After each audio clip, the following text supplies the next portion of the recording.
മനുഷ്യനാണ്. മലയാള സർവകലാശാലയിലെ വിദ്യാർത്ഥി യൂണിയനും NKRSയും ചേർന്ന് 2 ദിവസത്തെ ദേശീയ സെമിനാർ സംഘടിപ്പിക്കുമ്പോൾ അതിൻ്റെ തീമാറ്റിക്കലി ഗവേഷണത്തിൻ്റെ രാഷ്ട്രീയം എന്നുള്ളൊരു വിഷയത്തെ തെരഞ്ഞെടുക്കുന്നതിനകത്ത് ഒരുപാട് ചർച്ചകളും കൂട്ടായ പ്രവർത്തനങ്ങളുടെ ഭാഗമായാണ് ഇന്ന് രാവിലെ മുതൽ നമ്മൾ സംബന്ധിച്ചുകൊണ്ടിരിക്കുന്ന ഈ ഒരു സെമിനാർ. അതിൻ്റെ ആസ്പദമായിട്ടുള്ള വിഷയം കണ്ടെത്തുന്നത് നമുക്കറിയാം, കോവിഡാനന്തരം കുറേ കൂടി ലോകത്തിൻ്റെ മാറ്റം സംഭവിക്കുന്നത് ഒരു ഡാറ്റയിലായാലും റിസർച്ചിലായാലും നമ്മുടെ സാമൂഹിക വ്യവസ്ഥയിലായാലും എല്ലാം ഉണ്ടാകുന്ന പൊതുവായ ഒരു മാറ്റമുണ്ട്. പക്ഷെ അതിൽ നിന്നെല്ലാം വ്യത്യസ്തമായി വളരെ ആശങ്കകളുള്ള ഒരു രാഷ്ട്രീയ സാഹചര്യത്തിൽ കൂടിയാണ് നമ്മുടെ ഗവേഷക വിദ്യാർത്ഥി ജീവിതം, സർവകലാശാല ജീവിതം നമ്മൾ നടത്തിക്കൊണ്ടു പോകുന്നത് എന്നുള്ളത് കൂടിയാണ്. നമ്മൾ ഈ വിഷയം തിരഞ്ഞെടുക്കുമ്പോൾ തന്നെ നമ്മൾ നിൽക്കുന്ന പ്രമേയസുകൾ പരിശോധിക്കുമ്പോൾ നമുക്കറിയാം. അപ്പോൾ ഞാൻ ഈ വിഷയം നമ്മൾ NKRS വിദ്യാർത്ഥി യൂണിയൻ ഏറ്റെടുക്കുന്ന സമയത്ത്, ഇങ്ങനെ ഒരു ഡിസ്കോഴ്സ് ഉണ്ടാകുന്ന സമയത്ത് അത് ഏതെങ്കിലും ഒരു സബ്ജക്റ്റിൻ്റെ ഡോമിനൻസ് ഇല്ലാതെ വളരെ ഇൻ്റർഡിസിപ്ലിനറി ആയി എല്ലാവരെയും വിളിച്ചെടുക്കുന്ന രീതി, പൊതുവെ മലയാളം എന്ന് പറയുമ്പോൾ സാഹിത്യമായോ അതിൻ്റെ അനുബന്ധമായോ ഉള്ളൊരു വായന എന്ന നിലയ്ക്ക് ഒരു പൊതുധാരണ രൂപപ്പെടാനുള്ള സാധ്യതയുണ്ട്. അതിൽ നിന്ന് വ്യത്യസ്തമായി വൈജ്ഞാനിക മലയാളം എന്ന നിലയ്ക്ക് എല്ലാ പ്രാക്ടീസുകളിൽ നിന്നുള്ള, എല്ലാ പഠനശാലകളിൽ നിന്നുള്ള പ്രബന്ധങ്ങൾ ഇതിനകത്ത് വരണം, അതൊരു പൊതു ഡിസ്കോഴ്സായി രൂപപ്പെടണം എന്ന നിലയ്ക്കൊക്കെയാണ് ഇതിൻ്റെ പുറകിലുള്ള ആലോചന ഉണ്ടായിട്ടുള്ളത്.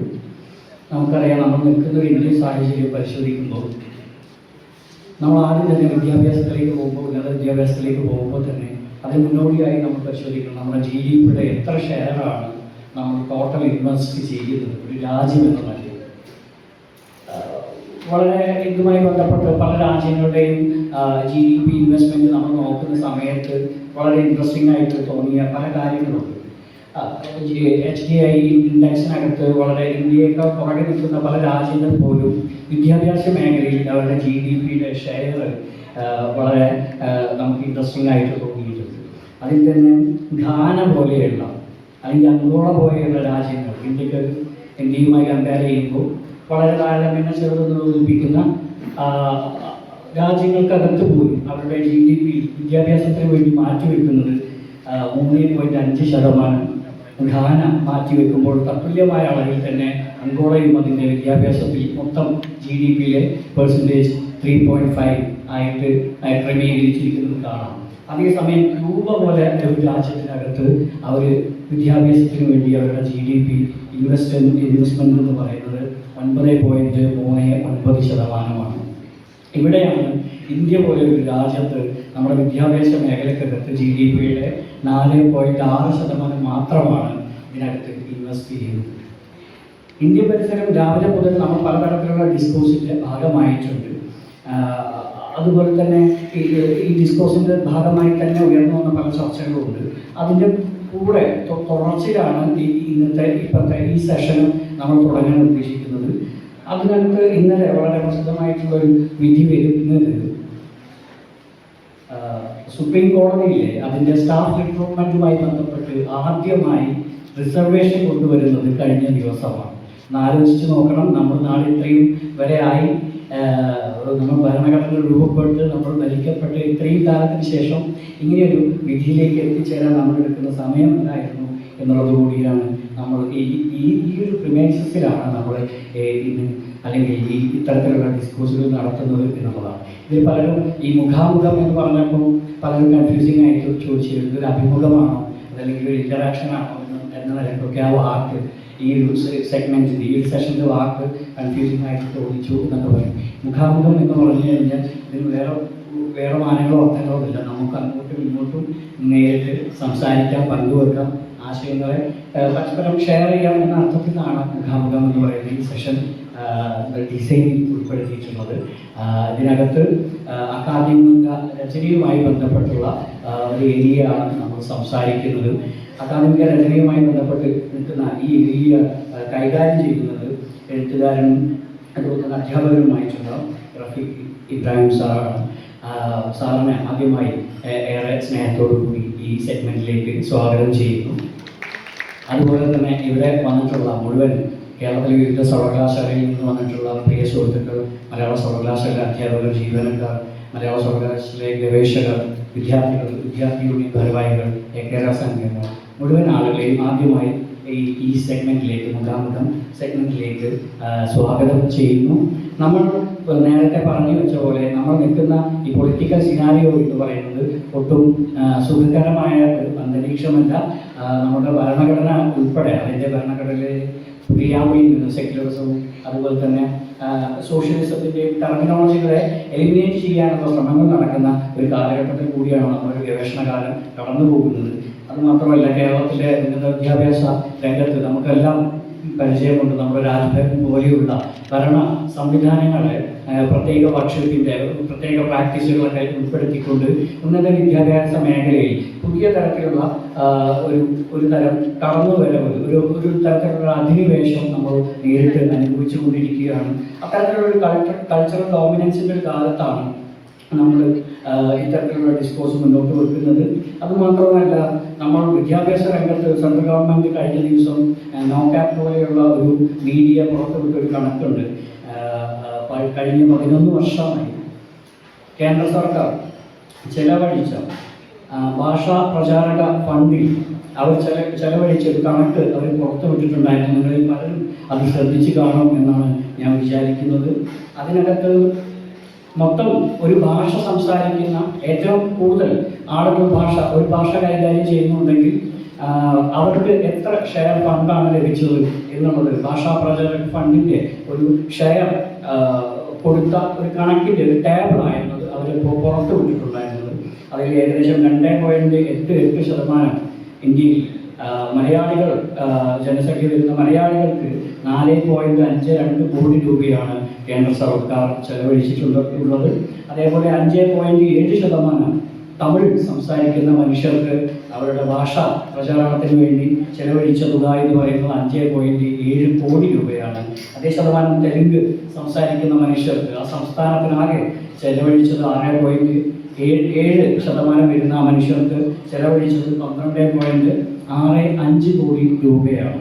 അതേസമയം സംസ്കൃത ഭാഷ ഏകദേശം 0.002% മനുഷ്യർ അവരുടെ പ്രധാന ഭാഷയായി സംസാരിക്കുന്ന സംസ്കൃത ഭാഷയ്ക്ക് കേന്ദ്ര സർക്കാർ അനുവദിച്ചത് ഏകദേശം 2532.59 കോടിയാണ്. അപ്പോൾ ഈ ഒരു ഇനീക്വാളിറ്റി പ്രകടമായി നിൽക്കുന്ന ഒരു പ്രിമൈസസിൽ നിന്നാണ് നമ്മൾ നമ്മുടെ വിദ്യാഭ്യാസം, ഗവേഷണം ചെയ്യുന്നത് എന്നുള്ളൊരു യാഥാർത്ഥ്യം കൂടി നമ്മൾ മനസ്സിലാക്കേണ്ടതുണ്ട്. അതേസമയം തന്നെ മിനിസ്റ്റർ ഓഫ് മൈനോറിറ്റി അഫയേഴ്സിന് കീഴിൽ നിലനിന്നിരുന്ന മൗലാന ആസാദ് ഫെലോഷിപ്പുകൾ പോലെയുള്ള ഫെലോഷിപ്പുകളൊക്കെ ഓഫ് ചെയ്യുന്നതും നമ്മുടെ വിദ്യാഭ്യാസ കാര്യങ്ങളോട് ചേർന്ന് തന്നെയാണ് എന്നുള്ളതാണ്. മാത്രമല്ല, ഉന്നത വിദ്യാഭ്യാസ രംഗത്ത് കഴിഞ്ഞ 11 വർഷത്തിൽ അധികം 11 വർഷത്തിനകത്ത് ഏകദേശം 124 മനുഷ്യരാണ്, ഗവേഷകർ ഉൾപ്പെടെയുള്ള മനുഷ്യരാണ് ആത്മഹത്യ ചെയ്തത്. അതിൻ്റെ ഒരു കണക്ക് പ്രകാരം അതിൽ 68% ആളുകളും OBC, SC, ST വിഭാഗക്കാരാണ് എന്ന് പറയുന്ന നമ്മളെ ഭീതിതപ്പെടുത്തുന്ന വിവരങ്ങളും കഴിഞ്ഞ 11 വർഷത്തെ സ്റ്റാറ്റിസ്റ്റിക്കലായിട്ടുള്ള വിവരങ്ങളും നമുക്ക് ലഭ്യമാണ്. ആ കണക്കുകൾ ഒട്ടും നമ്മുടെ അക്കാദമിക രംഗത്ത് നമ്മളെ ഒരു സുഗമമായ ഒരു അന്തരീക്ഷമല്ല ഉണ്ടാക്കുന്നത് എന്നുള്ളതാണ്. മെഡിക്കൽ കൗൺസിലിൻ്റെ ഉൾപ്പെടെ രോഗം മാറ്റുന്നത് ഉൾപ്പെടെയുള്ള വിഷയങ്ങൾ നമുക്കറിയാം ഈ അടുത്ത കാലത്താണ് സംഭവിച്ചിട്ടുള്ളത്. JNU നിന്ന് കാണാതായി പോയിട്ടുള്ള നജീബിൻ്റെ തിരോധാനം നമുക്കറിയാം 50 വർഷത്തിന് മുകളിലായി. ആ കേസ് CBI ഏകദേശം അവസാനിപ്പിക്കാനുള്ള ശ്രമങ്ങൾ തുടങ്ങുന്നതും ഇതേ കാലയളവിലാണ്. ഇങ്ങനെയുള്ളൊരു കൾച്ചറൽ പൊളിറ്റിക്കൽ ഡോമിനൻസ് നിൽക്കുന്ന ഒരു പ്രിമൈസിലാണ് നമ്മളെ ഈ അക്കാദമികമായിട്ടുള്ള ജീവിതം മുന്നോട്ട് പോകുന്നത്. പക്ഷേ എങ്കിൽ പോലും അക്കാദമിക മേഖലയിൽ നിരവധിയായിട്ടുള്ള മാറ്റങ്ങൾ, അക്കാദമികപരമായിട്ടുള്ള ഒരുപാട് മാറ്റങ്ങൾ വരുന്നതായി നമുക്ക് അനുഭവപ്പെട്ടിട്ടുണ്ട്. അതിൽ പ്രധാനമായിട്ടും നമുക്കറിയാം, ഇപ്പം സോഷ്യൽ സയൻസ് പഠിക്കുന്ന വിദ്യാർത്ഥികളൊക്കെ ചെയ്യുന്ന അല്ലെങ്കിൽ അവരുടെ മെത്തഡോളജിയിൽ ഉൾപ്പെടുത്തുന്ന ഒരു ഉപകരണം അല്ലെങ്കിൽ അവരുടെ ടൂൾ എന്ന് പറയുന്നത് എത്തനോഗ്രഫി എന്ന് പറയുന്നത്. എത്തനോഗ്രഫി സങ്കേതം കണ്ടുപിടിക്കുമ്പോൾ തന്നെ അല്ലെങ്കിൽ അതിൻ്റെ പ്രാക്ടീസിൽ തന്നെ ഒരു ബീയിങ് വിത്ത് എ കമ്മ്യൂണിറ്റി, ഒരു കമ്മ്യൂണിറ്റിയുടെ കൂടെ നിൽക്കുക, അവരുടെ ഭാഗമാവുക, അവരുടെ ഭാഗമായി ഒബ്സർവ് ചെയ്യുക എന്ന് പറയുന്ന ഒരു പഠനശാഖ വികസിക്കുമ്പോൾ പക്ഷെ ചിന്തിച്ച് കാണില്ല പുതിയ കാലത്ത് എത്തനോഗ്രഫി ഓഫ് സ്മെൽ, ഗന്ധങ്ങളുടെ എത്തനോഗ്രഫിക്കലായിട്ടുള്ള പഠനങ്ങൾ വരുന്നു എന്ന് പറയുന്നത്. അതായത് ഒരു സിനിമയുണ്ട് 2006 പുറത്തിറങ്ങിയ പെർഫ്യൂം എന്നാണ്. ആ സിനിമകൾ ഒരുപക്ഷെ നിങ്ങൾക്ക് കണ്ടു കാണും. ആ സിനിമ കൈകാര്യം ചെയ്തത് ഒരു മാധ്യമത്തിന് ഒരിക്കലും നിർവഹിക്കാൻ കഴിയാത്ത ഒരു ധർമ്മമാണ് ഒരു വികാരത്തെ അതിന് ഉള്ളടക്കം ചെയ്യാൻ പറ്റാത്ത ഒരു വികാരത്തെയാണ് ആ സിനിമ കൈകാര്യം ചെയ്തത്. കാരണം ഒരു മാധ്യമമായ സിനിമയ്ക്ക് ഒരിക്കലും ഒരു ഗന്ധത്തെ പ്രൊഡ്യൂസ് ചെയ്യാൻ പറ്റുന്നില്ല. പക്ഷെ ആ സിനിമ ടെക്നിക്കലി അറ്റംപ്റ്റ് ചെയ്തത് അതിൻ്റെ ഗന്ധത്തെക്കുറിച്ച് പറയുക എന്ന അർത്ഥത്തിലാണ്. ഇങ്ങനെ ഗവേഷണം പുതിയ സാധ്യതകളിലേക്ക് തുറന്നു വെക്കുന്ന ഒരു പ്രമേയത്തിലാണ് നമ്മൾ ഈ ഡിസ്കഷൻ നടക്കുന്നത് എന്ന് കൂടി സൂചിപ്പിച്ചുകൊണ്ട് ഇന്ന് ഇവിടെ നമ്മൾ ചർച്ച ചെയ്യുന്നത്, അല്ലെങ്കിൽ നമ്മൾ അങ്ങോട്ടും ഇങ്ങോട്ടും പങ്കുവെക്കാൻ ശ്രമിക്കുന്ന ഒരു വിഷയം എന്ന് പറയുന്നത് അക്കാദമിക രചനയുമായി ബന്ധപ്പെട്ടിട്ടുള്ളതാണ്. നമുക്കറിയാം, അക്കാദമിക രചന എന്ന് പറയുന്നത് ഗവേഷണ മേഖലയിൽ നിൽക്കുന്ന ഗവേഷണ തൽപരരായിട്ടുള്ള ആളുകൾക്കെല്ലാം അറിയാം, ഇത് ഗവേഷണം എന്ന ഈ ഒരു കോഴ്സ് വർക്കിനകത്ത് നിൽക്കുന്ന അല്ലെങ്കിൽ ഒരു ടൈം പീരീഡിനകത്ത് നിൽക്കുന്ന ഒരു കാര്യം മാത്രമല്ല, ഇതൊരു തുടർച്ചയാണ്.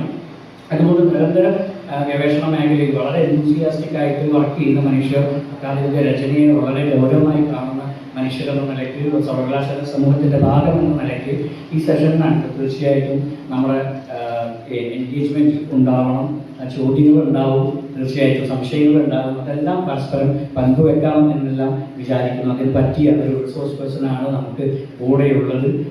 അതുകൊണ്ട് കൂടുതൽ ദീർഘിപ്പിക്കുന്നില്ല.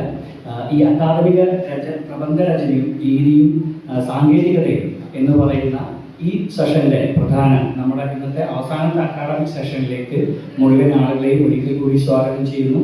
സെഷൻ ചെയ്യുന്നതിന് വേണ്ടി റഫീഖ് സാറിനെ ഏറെ സ്നേഹത്തോടു കൂടി ഈ വേദിയിലേക്ക് ക്ഷണിക്കുന്നു. Thank you.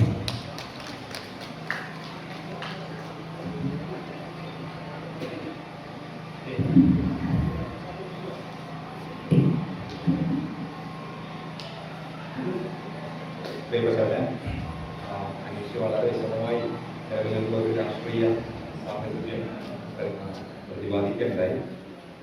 എന്തുകൊണ്ടാണ് ഭാഷാ മാനവിക വിഷയങ്ങളുടെ ഗവേഷണം രാഷ്ട്രീയമായിരിക്കുന്നത് എന്നതിനെ സംബന്ധിച്ച് അനീഷ് ചില സൂചനകൾ നൽകി. എന്നോട് ഇങ്ങനെ ഒരു സെഷൻ ചെയ്യണം എന്ന് കൃഷ്ണ വിളിച്ച് പറഞ്ഞപ്പോൾ ഞാനത് നിരസിച്ചാണ്. എന്തുകൊണ്ടും നിരസിച്ചു, എനിക്ക് കഴിയില്ല എന്ന് പറഞ്ഞു. കാരണം ഞങ്ങളവിടെ കഴിഞ്ഞൊരു നാഷണൽ സെമിനാറിന്റെ ഭാഗമായിട്ട് ഇത്തരം ഒരു സെഷൻ നടത്തിയിരുന്നു. അപ്പൊ അതില് 2 ദിവസം, ഒരു ദിവസം നമ്മളെ മറ്റൊരു ദിവസം അഭിലാഷമാണ് വൈകുന്നേരം സംസാരിച്ചത്. അപ്പൊ അവരെ രണ്ടുപേരെയും സംബന്ധിച്ചിടത്തോളം എന്താണെന്ന് വെച്ച് കഴിഞ്ഞാൽ ഗവേഷണത്തിന്റെ ഒരു ദീർഘ പരിചയം രണ്ടുപേർക്കും ഉണ്ട്. മാഷ് ഗവേഷണ മാർഗദർശി എന്നുള്ള നിലയിലും ഗവേഷകൻ എന്നുള്ള നിലയിലുള്ള ദീർഘ പരിചയമുണ്ട്. അഭിലാഷിന് കേരളത്തിനും പുറത്തുള്ള ഗവേഷണത്തെ കുറിച്ചുള്ള നല്ല ധാരണയുണ്ട്. അപ്പൊ അങ്ങനെ അനുഭവങ്ങളോ ധാരണാപരമായി അത്ര ആഴമുള്ള ആളുകൾ മാത്രമായിരിക്കണം ഇന്ററാക്ഷൻ നടത്തുന്ന കാര്യമുള്ളൂ. അല്ലെങ്കിൽ പിന്നെ അതിൽ പ്രത്യേകിച്ചൊന്നുമില്ല. അപ്പൊ നിങ്ങൾ ഏതെങ്കിലും നിലയിലുള്ള പ്രതിസന്ധി നേരിടുകയാണെങ്കിൽ, ഗവേഷണത്തിൽ പ്രതിസന്ധി നേരിടുകയാണെങ്കിൽ അതിന് ഏതെങ്കിലുമൊക്കെ വഴി കാണിച്ചു കൊടുക്കാൻ പറ്റുന്ന ആളുകളായിരിക്കാം അത് മുഖാമുഖം നടത്തുന്ന ആളുകൾ. ഞാൻ അങ്ങനെ ഒരാളെ അല്ല. എനിക്ക് ഈ ഗവേഷണ ലീഡർഷിപ്പ് കിട്ടിയിട്ട് 1 വർഷമായിട്ടേ ഉള്ളൂ. സ്വാതിക്കറിയാം, സ്വാതിയാണ് ഞാൻ ആദ്യത്തെ കൂടെ ചെയ്യുന്നത്. 1 വർഷം പിന്നിട്ടിട്ടേ ഉള്ളൂ. പിന്നെ ഗവേഷണത്തിനും ഇങ്ങനെ വലിയ ചരിത്രമൊന്നും ഇല്ല. ഒരു PhD ചെയ്ത് കൊടുക്കുന്നത് മാത്രമാണ് പരമാവധി പറയാൻ പറ്റും. അതുകൊണ്ട് നിങ്ങളെ എത്തിപ്പെടുന്ന ക്രൈസിസുകളോട് ഏതെങ്കിലും നിലയിൽ എൻഗേജ് ചെയ്യാനുള്ള ശേഷിയില്ലാത്ത ഒരാളായതുകൊണ്ട് ഞാൻ പറ്റൂല, ഞാൻ ഉണ്ടാവില്ല, എനിക്ക് വരാൻ പറ്റൂല എന്നൊക്കെ പറഞ്ഞു. പക്ഷെ അവള് വിടുന്നില്ല. അങ്ങനെ അവസാനം ഞാൻ അങ്ങോട്ട് അവളോട് നിർദ്ദേശിച്ചാണ്, എന്നാ പിന്നെ ഞാനൊരു കാര്യം ചെയ്യാം, ഞാൻ ഇതിൻ്റെ ഒരു ഇന്നത്തെ ഒന്ന് അവർക്ക് പരിചയപ്പെടുത്തുന്ന നിലയിൽ ഒരു സെഷൻ ചെയ്യാം, എന്ന ഉപകാരം ഉണ്ടാവണമല്ലോ എന്നത് തോന്നുന്നു. അപ്പൊ അതുകൊണ്ട് ഈ സെഷൻ ഗവേഷണം 2 വർഷമോ 1.5 വർഷം 2 വർഷം പിന്നിട്ട ആളുകൾക്കൊന്നും ഏതെങ്കിലും നിലയിൽ ഉപകാരപ്പെടുന്നതാവാനുള്ള സാധ്യത വളരെ കുറവാണ്. പക്ഷെ ഗവേഷണം തുടങ്ങുകയും കോഴ്സ് വർക്കിലൂടെ കടന്നു പോവുകയും ഒക്കെ ചെയ്യുന്ന ആളുകൾക്ക് ഏതെങ്കിലും നിലയിൽ ഉപകാരപ്രദമാകും എന്നൊരു പ്രതീക്ഷയോടുകൂടി ഞാൻ ചില കാര്യങ്ങളൊന്നും പറയാം. ആമുഖമായിട്ട് പറയട്ടെ. ഇത് ഇപ്പോ ഇവിടെ സൂചിപ്പിച്ചതുപോലെ കേരളത്തിലൊരു UGC അപ്രൂവ്ഡ് ജേണൽ, അത് 2 വർഷക്കാലം വർഷത്തിൽ 3 or 2 കൂടി എഡിറ്റ് ചെയ്യേണ്ടി വരുന്നതിന്റെ ഒരു അനുഭവ പരിചയത്തിൽ നിന്ന് നമ്മളുടെ മലയാളത്തിലെ അക്കാദമിക പ്രബന്ധ രചനകൾക്ക് ഒരു ക്രമീകൃതമായ സ്വഭാവമില്ല എന്ന ഒരു സ്വയംതിരിച്ചറിവിന്റെ ഭാഗമായിട്ട് അങ്ങനെ ഒരു ക്രമീകൃത സ്വഭാവം ഉണ്ടാക്കാൻ പറ്റുമോ, ഒരു രീതിപരമായ ഒരു ക്രമം ഉണ്ടാക്കാൻ പറ്റുമോ എന്നുള്ള ആലോചനയുടെ ഭാഗമായി ചെയ്തു തുടങ്ങിയൊരു പണിയാണ്. പൂർത്തീകരിച്ചിട്ടില്ല. അതുകൊണ്ട് ഇതൊരു വർക്കിംഗ് പേപ്പർ പോലെയാണ് ചെയ്യുന്നത് എന്ന് വേണമെങ്കിൽ പറയാം. രണ്ടാമത്തെ കാര്യം, ഇത് ഒരു പേപ്പർ പ്രസന്റേഷൻ അല്ല. ഞാൻ എന്തെങ്കിലും ആർഗ്യുമെന്റ് അവതരിപ്പിക്കുകയൊന്നും ചെയ്യുന്നില്ല. മറിച്ച് കേവലമായ സാങ്കേതികതകളെ നിങ്ങളെ മുന്നിൽ പരിചയപ്പെടുത്തുക മാത്രമാണ് ചെയ്യുന്നത്. 3, ഈ രീതി, സാങ്കേതികത തുടങ്ങിയ കാര്യങ്ങൾ അത്ര പ്രധാനപ്പെട്ടതാണോ എന്നൊരു ചോദ്യം നമുക്ക് ഉന്നയിക്കാവുന്നതാണ്. കാരണം ഇപ്പോൾ റീഡിംഗ് ആപ്പ്, സൊട്ടേറ പോലുള്ള റീഡിംഗ് ആപ്പൊക്കെ നമുക്ക് ഈസിലി അവൈലബിൾ ആണ്. മെറ്റാഡാറ്റ തനിയെ അതിനകത്ത് വരും. നമ്മൾ വായിക്കുന്ന ഏത് പുസ്തകത്തിൽ നിന്നുള്ള മെറ്റാഡാറ്റ അതിന്റെ റൈറ്റ് സൈഡിൽ വരുന്നുണ്ട്. നേരെ നമുക്ക് പേസ്റ്റ് ചെയ്താൽ മതി. ഏത് മെത്തേഡാണ് സ്വീകരിക്കുന്നത് എന്നുള്ളത് ആപ്പിനോട് പറഞ്ഞു കൊടുത്താൽ ആപ്പ് തന്നെ അത് ഇൻടെക്സ്റ്റ് സൈറ്റേഷനും വെബ്സൈറ്റിന്റെ ക്രമം രൂപപ്പെടുത്തും. അങ്ങനെ സാങ്കേതിക വിദ്യ വലിയ നിലയിൽ നമ്മെ സഹായിക്കുന്ന ഒരു സമയത്ത് രീതി, സാങ്കേതികത തുടങ്ങിയ കാര്യങ്ങളിൽ നമ്മൾ ഇങ്ങനെ ബേജാറാവേണ്ടതുണ്ടോ എന്നൊരു ചോദ്യം ഒരു ഭാഗത്തുണ്ട്.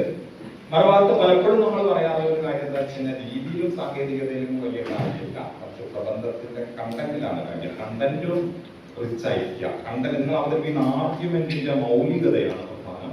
അപ്പൊ രീതിയും സാങ്കേതികതയും പ്രധാനമല്ല എന്നൊരു വാദം പലപ്പോഴും ഉന്നയിക്കപ്പെടാറുണ്ട്. ഇതിൽ 2 കാര്യങ്ങളാണ് എനിക്ക് ഈ തുടക്കത്തിൽ പറയാനുള്ളത്. ഒന്ന്, രീതിയും സാങ്കേതികതയും ക്രമവും നാം മനസ്സിലാക്കുക എന്ന് പറയുന്നത് വളരെ പ്രധാനമാണെന്ന് ഞാൻ വിശ്വസിക്കുന്നു. ഇതിനൊരു കാരണം പ്രബന്ധത്തിന്റെ മൗലികതയും അല്ലെങ്കിൽ പ്രബന്ധത്തിൽ നിങ്ങൾ അവതരിപ്പിക്കാൻ ശ്രമിക്കുന്ന വാദത്തിന്റെ മൗലികതയും അതിന്റെ രീതിയും വേറിട്ട് കാണാൻ പറ്റുന്ന ഒന്നല്ല. അപ്പൊ തമ്മിൽ വേറിട്ട് നിൽക്കുന്നൊന്നുമില്ല. മറിച്ച് രീതിയിലുള്ള നിങ്ങളുടെ ധാരണ കൂടിയാണ് പ്രബന്ധത്തിന്റെ മൗലികതയോ ആർഗ്യുമെന്റിനെയോ ബലപ്പെടുത്തുക എന്ന് വ്യക്തിപരമായി തോന്നിയിട്ടുണ്ട്. അതുകൊണ്ട് രീതിയോ ക്രമമോ മനസ്സിലാക്കാതെ കേവലമായി പണ്ടൊക്കെ അങ്ങനെയായിരുന്നു ചെയ്തിരുന്നത്. ഈ പറയുന്ന റഫറൻസ് കൊടുക്കുക, സൈറ്റേഷന്റെ പാറ്റേൺ, ഇവയൊക്കെ തന്നെ ഈ ടൈപ്പ് ചെയ്യുന്ന സെന്ററിലെ ഞങ്ങളൊക്കെ എംഫിലൊക്കെ ചെയ്യുന്ന സമയത്തൊക്കെ ടൈപ്പിംഗ് സെന്ററിലെ ചേച്ചിയാണ് ഇതൊക്കെ ചെയ്യുക. നമ്മളങ്ങ് കൊടുത്താൽ മതി, ഇന്ന പുസ്തകമാണെന്ന് പറഞ്ഞു കൊടുത്താൽ ബാക്കി കാര്യങ്ങളൊക്കെ അവരാണ് ചെയ്യുക.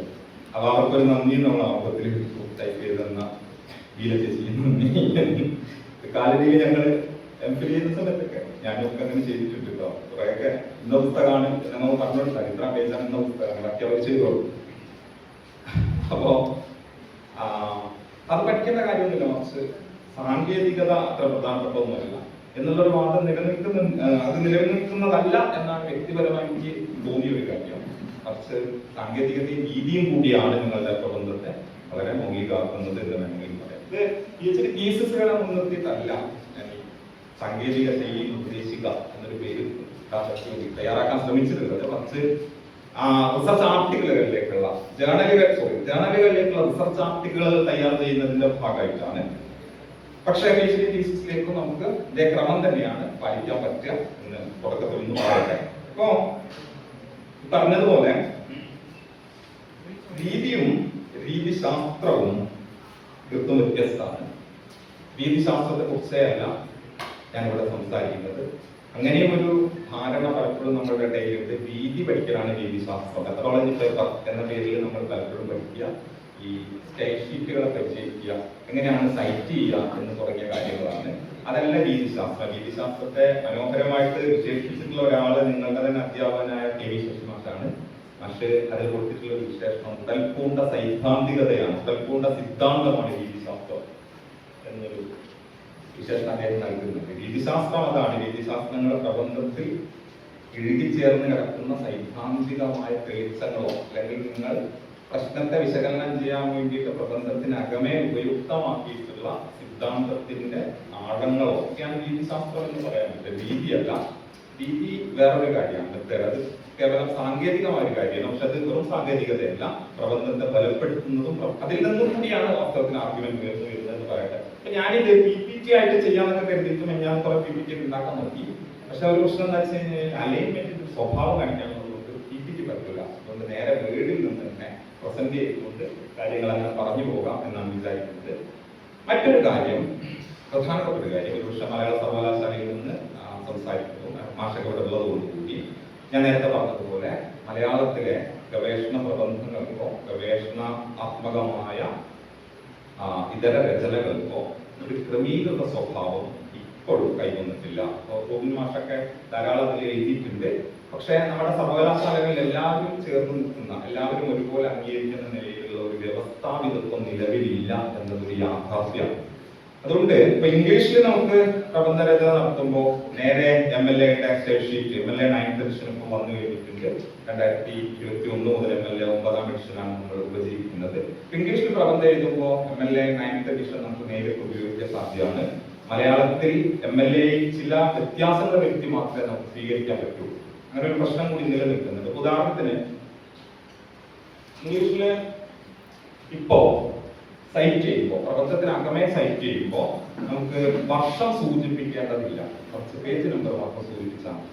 വർഷം പ്രശ്നമല്ല, പേജ് നമ്പർ മാത്രമാണ് MLA 9ാം എഡിഷൻ സൂചിപ്പിക്കാൻ വേണ്ടി പറയുന്നുള്ളൂ.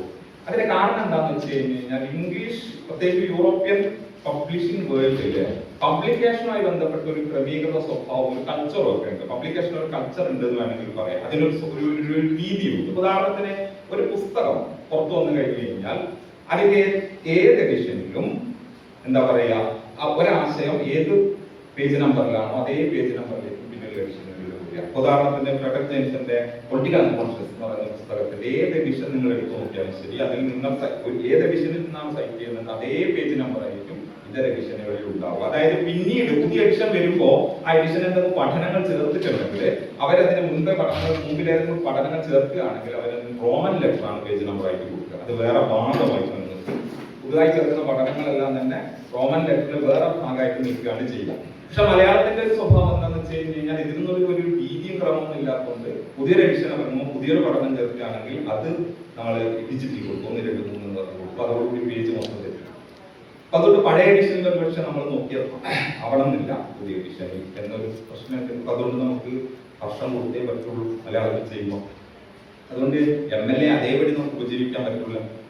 MLA ചില മലയാളത്തിൻ്റെതായ, കേരളത്തിൻ്റെതായ ഒരു സവിശേഷ സാഹചര്യത്തെ മുൻനിർത്തി ചില ചെറിയ മാറ്റങ്ങൾ വരുത്തിയോ ചില എന്താ പറയാ കൂട്ടിച്ചേർക്കലുകൾ നടത്തിയോ ഒക്കെയാണ് നമുക്കിത് ചെയ്യാൻ പറ്റുള്ളൂ എന്നുള്ള ഒന്നാമത്തെ പ്രശ്നം. രണ്ട്, ഞാൻ നേരത്തെ പറഞ്ഞ പോലെ നമുക്ക് എല്ലാവർക്കും കൂടി ഒരു വ്യവസ്ഥാപിതവും ക്രമീകൃതവുമായ രൂപമില്ലാത്തതുകൊണ്ട് ഞാൻ ഇവിടെ പറയുന്ന കാര്യം ആത്യന്തികമായി ശരിയാണ് എന്ന് കരുതരുത്. നിങ്ങളുടെ മുമ്പിൽ ചർച്ചയ്ക്ക് വെക്കുന്നതായി മാത്രം കരുതിയാൽ മതി.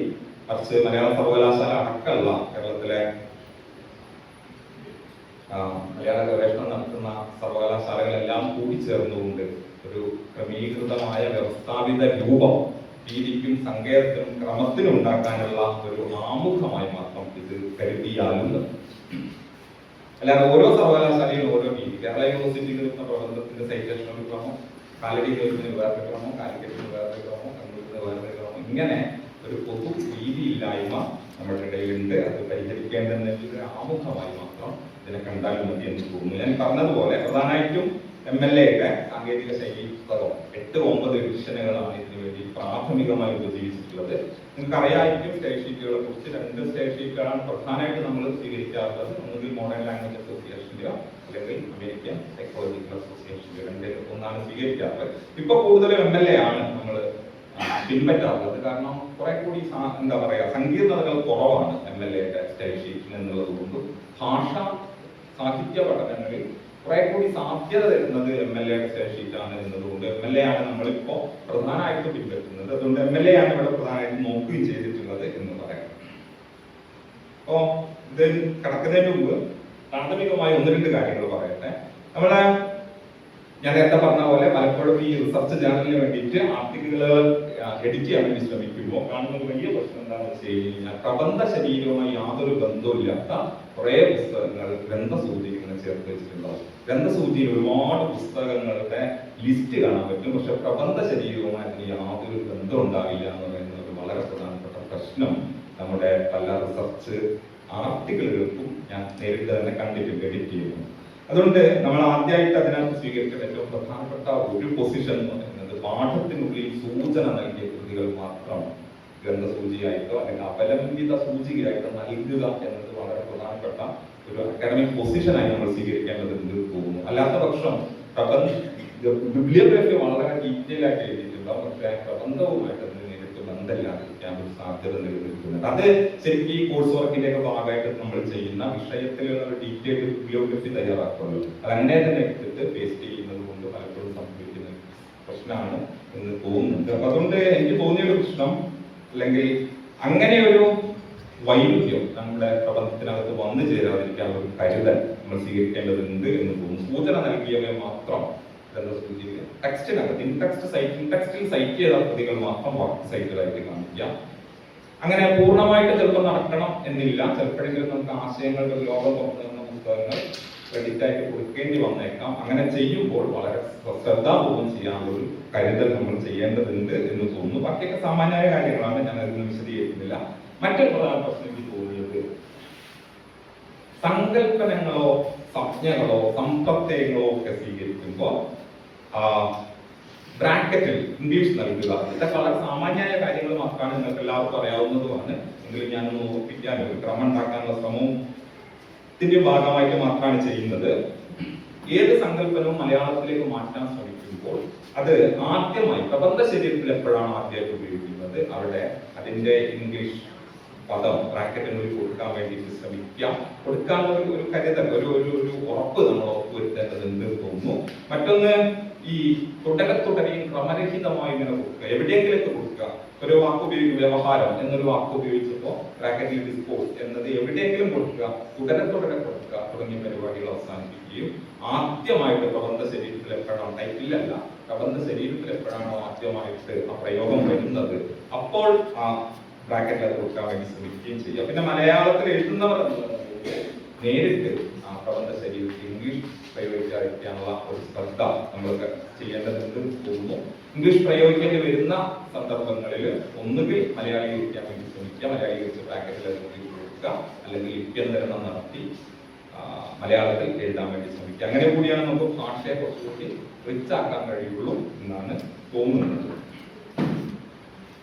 പിന്നെ ഒരു പ്രശ്നം ഇതാണ്, ഒരു സങ്കല്പനത്തിന് മലയാളത്തിൽ വ്യാവഹാരികമായി ഉറപ്പിക്കപ്പെട്ട പദമുണ്ടോ? ഞാൻ നേരത്തെ പറഞ്ഞ പോലെ ഡിസ്കോഴ്സ് എന്നുള്ളതിന് വ്യവഹാരം എന്നത് മലയാളത്തിൽ ഉറപ്പിക്കപ്പെട്ട, പബ്ലിക് സ്ഫിയർ എന്നതിന് പൊതുമണ്ഡലം എന്നത് മലയാളത്തിൽ ഉറപ്പിക്കപ്പെട്ടിട്ടുള്ള ഒരു പ്രയോഗമാണ്. ഈ അടുത്ത് ഞാൻ പറഞ്ഞ പോലെ എഡിറ്റ് ചെയ്യാൻ വേണ്ടി വന്നിട്ടുള്ള ഒരു പ്രബന്ധത്തില് അവർ സ്വീകരിച്ചിരിക്കുന്നത് പൊതു ഇടം എന്നൊരു പ്രയോഗമാണ് പബ്ലിക് സ്ഫിയറിന് വേണ്ടിയിട്ട് ഉപയോഗിച്ചിട്ടുള്ളത്. അപ്പൊ ഞാൻ എഴുതിയ ആളെ വിളിച്ചിട്ട് ചോദിച്ചു, എന്തുകൊണ്ടാണ് നിങ്ങൾ ഇങ്ങനെ പൊതു ഇടം എന്ന് പ്രയോഗിച്ചത് പൊതുമണ്ഡലത്തിന് പകരം? അപ്പൊ അവർക്ക് അവരുടേതായ ഒരു യുക്തിയുണ്ട്. അതുകൊണ്ട് നമുക്ക് ചിലപ്പം നിലവിലുള്ള വ്യാവഹാരികമായി ഉറപ്പിക്കപ്പെട്ടതല്ലാത്ത പദങ്ങൾ നമ്മൾ സ്വീകരിക്കുകയാണെങ്കിൽ, പുതിയതായിട്ട് കോയിൻ ചെയ്ത് ഉണ്ടാക്കുകയാണെങ്കിൽ നിർബന്ധമായിട്ടും അവിടെ ഉൾക്കൊടുക്കാൻ വേണ്ടി നമ്മൾ തയ്യാറാകും. എന്ന കാരണം കൊണ്ടാണ് ഞാൻ ഇതിന് പൊതു ഇടം എന്ന് പറയാതെ പൊതുമണ്ഡലം എന്ന് പറയാതെ പൊതു ഇടം എന്ന് പറയുന്നത്. പൊതുമണ്ഡലം എന്നാണ് മലയാളത്തിൽ അറിയപ്പെടുന്നത്. അല്ലെങ്കിൽ അട്രൻസ് എന്ന പസ്തീനിയൻ സങ്കല്പത്തിന് ഉരിയാട്ടം എന്ന പ്രയോഗമാണ് മലയാളത്തിൽ വ്യാവഹാരികമായി ഉറപ്പിക്കപ്പെട്ടിട്ടുള്ളത്. പക്ഷെ ചില ആളുകൾ മൊഴി എന്നും പ്രയോഗിച്ച് കാണാറുണ്ട്. അപ്പൊ നിങ്ങൾ മൊഴി എന്നാണ് പ്രയോഗിക്കുന്നതെങ്കിൽ എന്തുകൊണ്ടാണ് മൊഴി എന്ന് പ്രയോഗിക്കുന്നത് എന്ന് സൂചന നൽകാനുള്ള ഒരു ഉത്തരവാദിത്വം നാം സ്വയം ഏറ്റെടുക്കേണ്ടതുണ്ട് എന്ന് തോന്നുന്നു. ഇനി പ്രബന്ധത്തിലേക്ക് വരികയാണെങ്കിൽ 3-4 ഭാഗങ്ങളായിട്ടാണ് ഞാൻ പറയാൻ വേണ്ടി ശ്രമിക്കുന്നത്. ആദ്യത്തെ ഒരു ഭാഗം പ്രബന്ധ ഘടനയെ സംബന്ധിച്ചിട്ടുള്ള ചില പ്രാഥമികമായ ആലോചനകളാണ്. ഇവയെല്ലാം തന്നെ കോഴ്സ് വർക്ക് കഴിഞ്ഞു പോയ കുട്ടികൾ കോഴ്സ് വർക്കിന്റെ ഭാഗമായിട്ട് പരിചയിക്കുന്ന കാര്യങ്ങളായിരിക്കും. അതിനപ്പുറം പുതിയതായിട്ട് ഇതിലൊന്നുമില്ല. പ്രബന്ധ ഘടനയിൽ ഏറ്റവും പ്രധാനപ്പെട്ട ഒന്ന് ശീർഷകം, ടൈറ്റിൽ എന്ന് പറയുന്നതാണ്. ടൈറ്റിൽ നമ്മൾ ഫിക്സ് ചെയ്യുമ്പോൾ വളരെ ശ്രദ്ധാപൂർവ്വം ടൈറ്റിൽ ഫിക്സ് ചെയ്യേണ്ടതുണ്ട് എന്നാണ് എനിക്ക് തോന്നിയിട്ടുള്ളത്. ഒന്ന്, റിസർച്ച് പ്രോബ്ലം, എന്ത് പ്രോബ്ലത്തെയാണ് നമ്മൾ ഉയർത്തിക്കൊണ്ടുവരാൻ ശ്രമിക്കുന്നത്. PhD തീസിസിന്റെ ടൈറ്റിലല്ല ഞാൻ പറയുന്നത്, അത് ഓൾറെഡി ഇതിനകം നിങ്ങളുടെ എന്താ പറയുക ഉറപ്പിക്കപ്പെട്ട് കഴിഞ്ഞിട്ടുണ്ടാവും. മറിച്ച് നിങ്ങൾ ഒരു ജേണൽ ആർട്ടിക്കിൾ എഴുതുമ്പോൾ ഏത് പ്രശ്നത്തെയാണ് നിങ്ങളുടെ ആർട്ടിക്കിൾ ഉയർത്തിക്കൊണ്ടുവരാൻ ശ്രമിക്കുന്നത്, ഏത് തിയറിറ്റിക്കൽ ഫ്രെയിംവർക്കിൽ നിന്നാണ് ഈ പ്രശ്നത്തെ വിശകലനമായി ചെയ്യാൻ വേണ്ടി ശ്രമിക്കുന്നത് എന്നതും ഗവേഷണ മേഖലയും, ഇവ മൂന്നും നിങ്ങളുടെ ജേണൽ ആർട്ടിക്കിളുകളുടെ ടൈറ്റിലിൽ നിർബന്ധമായിട്ടും വരാൻ വേണ്ടിയിട്ട് ശ്രമിക്കുക. പറഞ്ഞതുപോലെ അനാവശ്യമായ നിലയിൽ അർത്ഥസന്നിഗ്ധതകളോ രൂപകങ്ങളുടെയോ ഉപമകളുടെയോ സ്വീകരണമോ കാവ്യഭാഷയോട് അടുപ്പിക്കാനോ ഒക്കെ ശ്രമങ്ങൾ ടൈറ്റിലിൽ കഴിവതും ഒഴിവാക്കാൻ വേണ്ടിയിട്ട് ശ്രമിക്കുക. അർത്ഥസന്നിഗ്ധതകളെ കഴിവതും ഒഴിവാക്കാൻ വേണ്ടി ശ്രമിക്കുക എന്ന് തോന്നുന്നു. രണ്ടാമത് സംഗ്രഹം, സിനോപ്സിസ് ആണ്. നമ്മൾ പ്രബന്ധത്തിന് രണ്ടാമതായിട്ട് ടൈറ്റിൽ കഴിഞ്ഞ് കഴിഞ്ഞാൽ പ്രബന്ധം എന്താണ് ചെയ്യുന്നത് എന്നതിനെ സംബന്ധിച്ച് ഒരു സംഗ്രഹം ചേർക്കാറുണ്ട്. ഏറ്റവും പ്രധാനപ്പെട്ട പ്രശ്നം എന്താണെന്ന് വെച്ച് കഴിഞ്ഞാൽ ടൈറ്റില്, സിനോപ്സിസ്, പിന്നെ അതേപോലെ അവസാനം നമ്മൾ ചേർക്കുന്ന സൈറ്റ് ബിബ്ലിയോഗ്രഫി എന്നൊക്കെ പറയുന്ന ഗ്രന്ഥസൂചി എന്നൊക്കെ പറയുന്ന ഭാഗം, ഈ 3 ഭാഗവും പബ്ലിക് ഡോക്യുമെന്റ് ആണ്.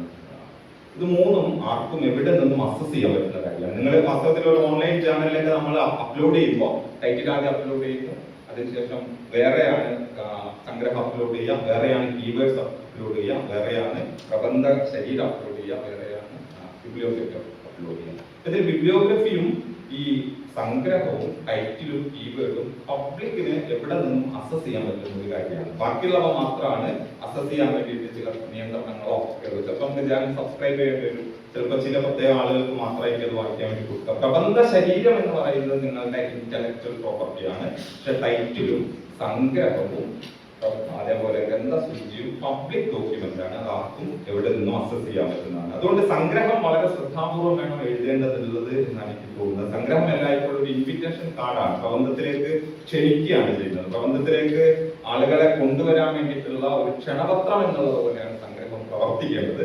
സംഗ്രഹം വളരെ ചുരുക്കി, എത്ര ചുരുക്കാൻ പറ്റുമോ പരമാവധി 100 വാക്കുകൾ എന്ന് പറയുന്നത് ഞാൻ ആ ജേർണലിന് വേണ്ടി തയ്യാർ ചെയ്തിട്ടുള്ള ഒരു ക്രമമാണ്. ഓരോ ജേർണലുകളും ഇതിന് പ്രത്യേക ക്രമമൊക്കെ സ്വീകരിക്കുന്നുണ്ടാവും. സംഗ്രഹം ഇത്ര വാക്കുകൾ ഒതുങ്ങണം എന്നുള്ളതൊക്കെ.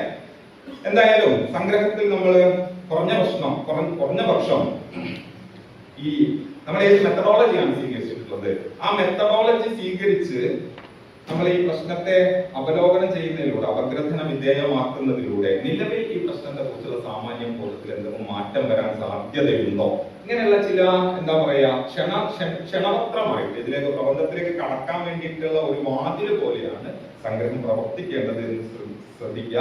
മറ്റൊരു നേരത്തെ ഞാൻ പറഞ്ഞതുപോലെ മറ്റൊരു ടെക്സ്റ്റിൽ നിന്നും മറ്റൊരു സോഴ്സിൽ നിന്നുള്ള ഒന്നും നിങ്ങളുടെ സംഗ്രഹത്തിൽ ചേർക്കാതിരിക്കാൻ വേണ്ടി ശ്രദ്ധിക്കുക. അതൊരു പബ്ലിക് ഡോക്യുമെന്റ് ആണ് എന്നുള്ളത് കൊണ്ട് ഒരു സൂചനയും ഉണ്ടാവരുത്, മറ്റാരും പറഞ്ഞ ആശയങ്ങൾ ഉണ്ടാവരുത്, ഉദ്ധരണികൾ ഉണ്ടാവരുത്. മറിച്ച് നിങ്ങൾ തന്നെ തയ്യാർ ചെയ്തിട്ടുള്ള പ്രബന്ധത്തിലേക്കുള്ള ക്ഷണമായിട്ടാണ് സംഗ്രഹം പ്രവർത്തിക്കേണ്ടത്. അതിനകത്ത് ഏത് പ്രശ്നത്തെയാണ് അവലോകനം ചെയ്യുന്നത്, ആ പ്രശ്നത്തെ അവലോകനം ചെയ്യാൻ വേണ്ടി സ്വീകരിച്ചിട്ടുള്ള രീതിശാസ്ത്രപരമായ ചട്ടക്കൂട് എന്താണ്, ഇങ്ങനെ ചെയ്യുന്നത് കൊണ്ട് ഈ പ്രശ്നത്തെ കുറിച്ചുള്ള നിലവിലുള്ള ബോധത്തെ ഏതെങ്കിലും ഇറക്കി പ്രതിഷ്ഠിക്കാനുള്ള സാധ്യതയുണ്ടോ, ഇത്രയും കാര്യങ്ങൾ വെച്ചിട്ടായിരിക്കണം സംഗ്രഹം നമ്മൾ തയ്യാർ ചെയ്യേണ്ടത് എന്ന് തോന്നുന്നു. അടുത്തത് താക്കോൽ വാക്കുകൾ എന്നതാണ്. കീവേഡ്സ്, കീലപദങ്ങൾ, കേന്ദ്രപദങ്ങൾ എന്നൊക്കെ ചില ആളുകൾ പ്രയോഗിക്കുന്ന കീവേഡ്സ് എന്നൊരാശയം. ഇതാണ് നമ്മൾ സംഗ്രഹം കഴിഞ്ഞ് കഴിഞ്ഞാൽ ചേർക്കാവുള്ളൂ കീവേഡ്സ്. എന്തൊക്കെയാണ് ഈ പ്രബന്ധത്തിൽ കീവേഡ്സ് ആയിട്ട് ഉപയോഗിച്ചിട്ടുള്ളത്? താക്കോൽ വാക്കുകളെ കുറിച്ച് പൊതുവെ നമ്മളുടെ ഒരു ആ വാക്കിനൊരു പ്രശ്നമുള്ള എന്താണെന്ന് വെച്ച് കഴിഞ്ഞാൽ താക്കോലായതിനാൽ തന്നെ ഒരു കൂട്ട് തുറക്കാനുള്ള ഒന്നാണ്, ഒരു പ്രശ്നത്തെ എന്താ പരിഹരിക്കാനുള്ള ഒന്നാണ് താക്കോൽ വാക്ക് എന്ന് ധരിക്കാൻ നമുക്ക് വളരെ പെട്ടെന്ന് അതൊരു സമ്മർദ്ദം ഉണ്ടാക്കുന്നുണ്ട്. ഒരു പ്രശ്നം പരിഹരിക്കാനുള്ള എന്തോ ഒന്നാണ് താക്കോൽ വാക്ക് എന്നുള്ളത്. പ്രശ്നം പരിഹരിക്കാനുള്ള ഒന്നേ അല്ല നമ്മളെ സംബന്ധിച്ചിടത്തോളം താക്കോൽ വാക്ക്. അല്ലെങ്കിൽ എന്താ പറയാ, സങ്കീർണമായ ഒന്നിനെ അഴിച്ചെടുക്കാനുള്ള താക്കോലല്ല താക്കോൽ വാക്ക്, മറിച്ച് ലളിതമായ ഒന്നിനെ സങ്കീർണമാക്കാനുള്ള ഒന്നാണ് താക്കോൽ വാക്ക്. തിരിച്ചാണ്, സങ്കീർണമായതിനെ ലളിതമാക്കാനുള്ളതല്ല, ലളിതം എന്ന് നാം കരുതുന്നതിനെ സങ്കീർണമാക്കുകയാണ് താക്കോൽ വാക്ക് ചെയ്യുന്നത് എന്ന് നമ്മുടെ മനസ്സിലെപ്പോഴും ഉണ്ടാവുക. വാക്കിലെപ്പോഴും ഉള്ള പ്രശ്നം എന്താണെന്ന് വെച്ച് കഴിഞ്ഞാൽ ഇതൊരു കൂട്ടു തുറക്കാനുള്ള പരിപാടിയാണ്. അതുകൊണ്ട് സങ്കീർണമായ ഘടനയെ ഒരു പസിലിനെ, സങ്കീർണമായ ഒരു പസിലിനെ അഴിച്ചെടുക്കാൻ സഹായിക്കുന്ന എന്തോ ഒരു ടൂളാണ് എന്ന് നമ്മൾ തെറ്റിദ്ധരിക്കാൻ സാധ്യത, ടൂളാണ് തെറ്റിദ്ധരിക്കാൻ സാധ്യത. പക്ഷെ അങ്ങനെയല്ല, ലളിതമായതിനെ സങ്കീർണമാക്കാനുള്ളതാണ്. ലളിതം എന്ന് നമ്മൾ കരുതുന്ന നമ്മുടെ പൊതുധാരണയിൽ അതിലളിതമെന്നോ സാമാന്യമെന്നോ ഒക്കെ നമ്മൾ കരുതുന്ന ചില എന്താ പറയാ പ്രതിഭാസങ്ങളെ സങ്കീർണമാക്കുകയാണ് നിങ്ങൾ ചെയ്യുന്നത്. അതാണ് മലയാള ഭാഷയിലോ സാഹിത്യത്തിലോ ഒക്കെ നടക്കുന്ന ഗവേഷണങ്ങളുടെ പൊതു സ്വഭാവം. കഴിഞ്ഞ ഒരു 10-20 വർഷങ്ങളോ ആയിട്ട് നമ്മൾ ചെയ്തുകൊണ്ടിരിക്കുന്ന പണി അതാണ്, കൂടുതൽ സങ്കീർണമാക്കുക. കാരണം പൊതുവെ വളരെ ലളിതമെന്നോ സാമാന്യമെന്നോ സാമാന്യ ബോധമെന്നോ കരുതുന്നത് അത്ര ലളിതമല്ല എന്നും അവയ്ക്ക് പുറകിൽ സങ്കീർണമായ ചില സാമൂഹ്യ രാഷ്ട്രീയ പ്രതിഭാസങ്ങൾ ഉണ്ട് എന്നും തെളിച്ചപ്പെടുത്തുകയാണല്ലോ നമ്മുടെ ഗവേഷണം ചെയ്തുകൊണ്ടിരിക്കുന്ന ഒരു വലിയ പണി. അല്ലെങ്കിൽ അതാണിപ്പോ ഗവേഷണത്തിന്റെ രാഷ്ട്രീയം. നിങ്ങളുടെ ഈ കോൺക്ലേവിന്റെ ടൈറ്റിലായ ഗവേഷണത്തിന്റെ രാഷ്ട്രീയത്തിൽ ഏറ്റവും പ്രധാനപ്പെട്ട ഒരു പണി പ്രശ്നങ്ങളെ കൂടുതൽ പ്രശ്നവൽക്കരിക്കുക എന്നൊക്കെ നമ്മൾ അതിനെ ഉപയോഗിക്കാറുണ്ട്. അപ്പൊ അതാണ് താക്കോൽ വാക്ക് എന്നുള്ള ഒരു ധാരണ നമ്മുടെ മനസ്സിലുണ്ടാവണം എന്നാണ് പൊതുവെ പറയാനുള്ള ഒരു കാര്യം. ഞാൻ ഈ ഭാഗം ഓടിച്ചങ്ങനെ പോവാണ് ചെയ്തത്. വേറെ പ്രത്യേകിച്ചൊന്നും പറയാനില്ല. ഉപസംഹാരമാണ് പ്രധാനമായ ഒരു കാര്യം പറയാനുള്ളത്. ഉപസംഹാരത്തിൽ നമ്മൾ നേരത്തെ പറഞ്ഞ പോലെ പുലർത്തേണ്ട ഒരു പൊതു പൊസിഷൻ എന്ന് പറയുന്നത് നാം സ്വീകരിച്ചിരിക്കുന്ന മെത്തഡോളജി, രീതിശാസ്ത്രം അല്ലെങ്കിൽ സിദ്ധാന്തപരമായ ചട്ടക്കൂട് ഇത് നമ്മുടെ ആർഗ്യുമെന്റിനെ രൂപപ്പെടുത്തുന്നതിൽ എന്തെങ്കിലും വൈരുദ്ധ്യങ്ങൾ ഈ രീതിശാസ്ത്രപരമായി നിലനിൽക്കുന്നുണ്ടോ? ഉണ്ടെങ്കിൽ അതിനെ സെൽഫ് റിഫ്ലക്റ്റീവ് ആയിട്ട് സ്വയം സ്വയം പ്രതിഫലനാത്മകമായിട്ട് വിലയിരുത്താൻ കൂടി നാം തയ്യാറാവേണ്ടത് ഉപസംഹാരത്തിന്റെ ഭാഗത്ത്. ഈ രീതിശാസ്ത്ര പ്രകാരം ഞാൻ ഇതിനെങ്ങനെ ചെയ്യുമ്പോൾ ഇതിൽ ഇന്നെന്ന കാര്യങ്ങൾ എനിക്ക് നോക്കാൻ ചില പ്രശ്നങ്ങൾ വരുന്നുണ്ട് എന്നുണ്ടെങ്കിൽ നിശ്ചയമായിട്ടും നമ്മൾ അത് അവിടെ അഡ്രസ് ചെയ്തിരിക്കുക തന്നെ വേണം. അതൊരു അക്കാഡമിക് സത്യസന്ധത കൂടിയാണെന്ന് തോന്നുന്നു. നാം ചെയ്ത പ്രബന്ധം, നാം എഴുതിയ പ്രബന്ധം ഈ വിഷയത്തിലുള്ള അതിന്റെ അവസാനത്തെ വാക്കാണ് എന്ന് നാം ഒരിക്കലും കരുതരുത്. മറിച്ച് ഇതിന് ഇന്ന പരിമിതികളുണ്ട്. ആ പരിമിതി നമ്മുടെ പരിമിതിയല്ല, മറിച്ച് രീതിശാസ്ത്രത്തിന്റെ പരിമിതിയാണ്, അല്ലെങ്കിൽ സൈദ്ധാന്തികമായ പെർസ്പെക്റ്റീവിന്റെ പരിമിതിയാണ്. അതുകൊണ്ട് ആ സൈദ്ധാന്തികമായ പൊസിഷന്റെയോ മെത്തഡോളജിയുടെയോ സ്വീകരണം മൂലം ഈ വിഷയം ഇതിനപ്പുറത്തേക്ക് കൊണ്ടുപോകാൻ ചില പരിമിതികൾ നേരിടുന്നുണ്ട്. അത് ഇന്നതാണ് എന്നുള്ള നിലയിൽ അത് സ്വയം പ്രതിഫലനാത്മകമായി ഒന്ന് രേഖപ്പെടുത്താൻ നാം ഉപസംഹാരത്തിൽ തയ്യാറാവേണ്ടതുണ്ട് എന്ന് തോന്നുന്നു. ഇത്രയാണ് അതിൽ പ്രധാനമായിട്ട് പറയാനുള്ളത് ഒരു ആമുഖം എന്നുള്ള നിലയിൽ. ഇനി വർക്ക് എങ്ങനെയാണ് നമുക്ക് സൈറ്റ് ചെയ്യാം എന്നതിനെ സംബന്ധിച്ചിട്ടുള്ള ഒരു വളരെ സാമാന്യമായിട്ടുള്ള ഒരു പ്രസന്റേഷനായിട്ട് നോക്കാം. നമുക്ക് പ്രബന്ധ ശരീരത്തിനകത്ത് വർക്ക് സൈറ്റ് ചെയ്യുമ്പോൾ വർക്ക് സൈറ്റഡ് എന്നതുകൊണ്ട് അർത്ഥമാക്കുന്നത് പിന്നെ ഗ്രന്ഥസൂചി എന്ന് നമ്മൾ വിശേഷിപ്പിക്കുന്ന ഗ്രന്ഥസൂചി എന്നുള്ള പ്രയോഗം കഴിവതും ഒഴിവാക്കുന്നതാ കുറെ കൂടി നന്നാവുക. ഗ്രന്ഥസൂചി എന്നതൊരു ഗ്രന്ഥങ്ങൾ മാത്രം നോക്കിയിരുന്ന, ഗ്രന്ഥത്തിന് മാത്രം ആധികാരികത ഉണ്ടായിരുന്നു എന്ന് കരുതിയിരുന്ന ഒരു കാലത്തിന്റെ ബാക്കി പത്രമാണെന്നാണ് കരുതുന്നത്. അതിനേക്കാൾ ഒരുപക്ഷെ നമുക്ക് ഇനി സ്വീകരിക്കാൻ പറ്റുന്ന നല്ലൊരു പ്രയോഗം അവലംബിത സൂചി എന്നുള്ളത്.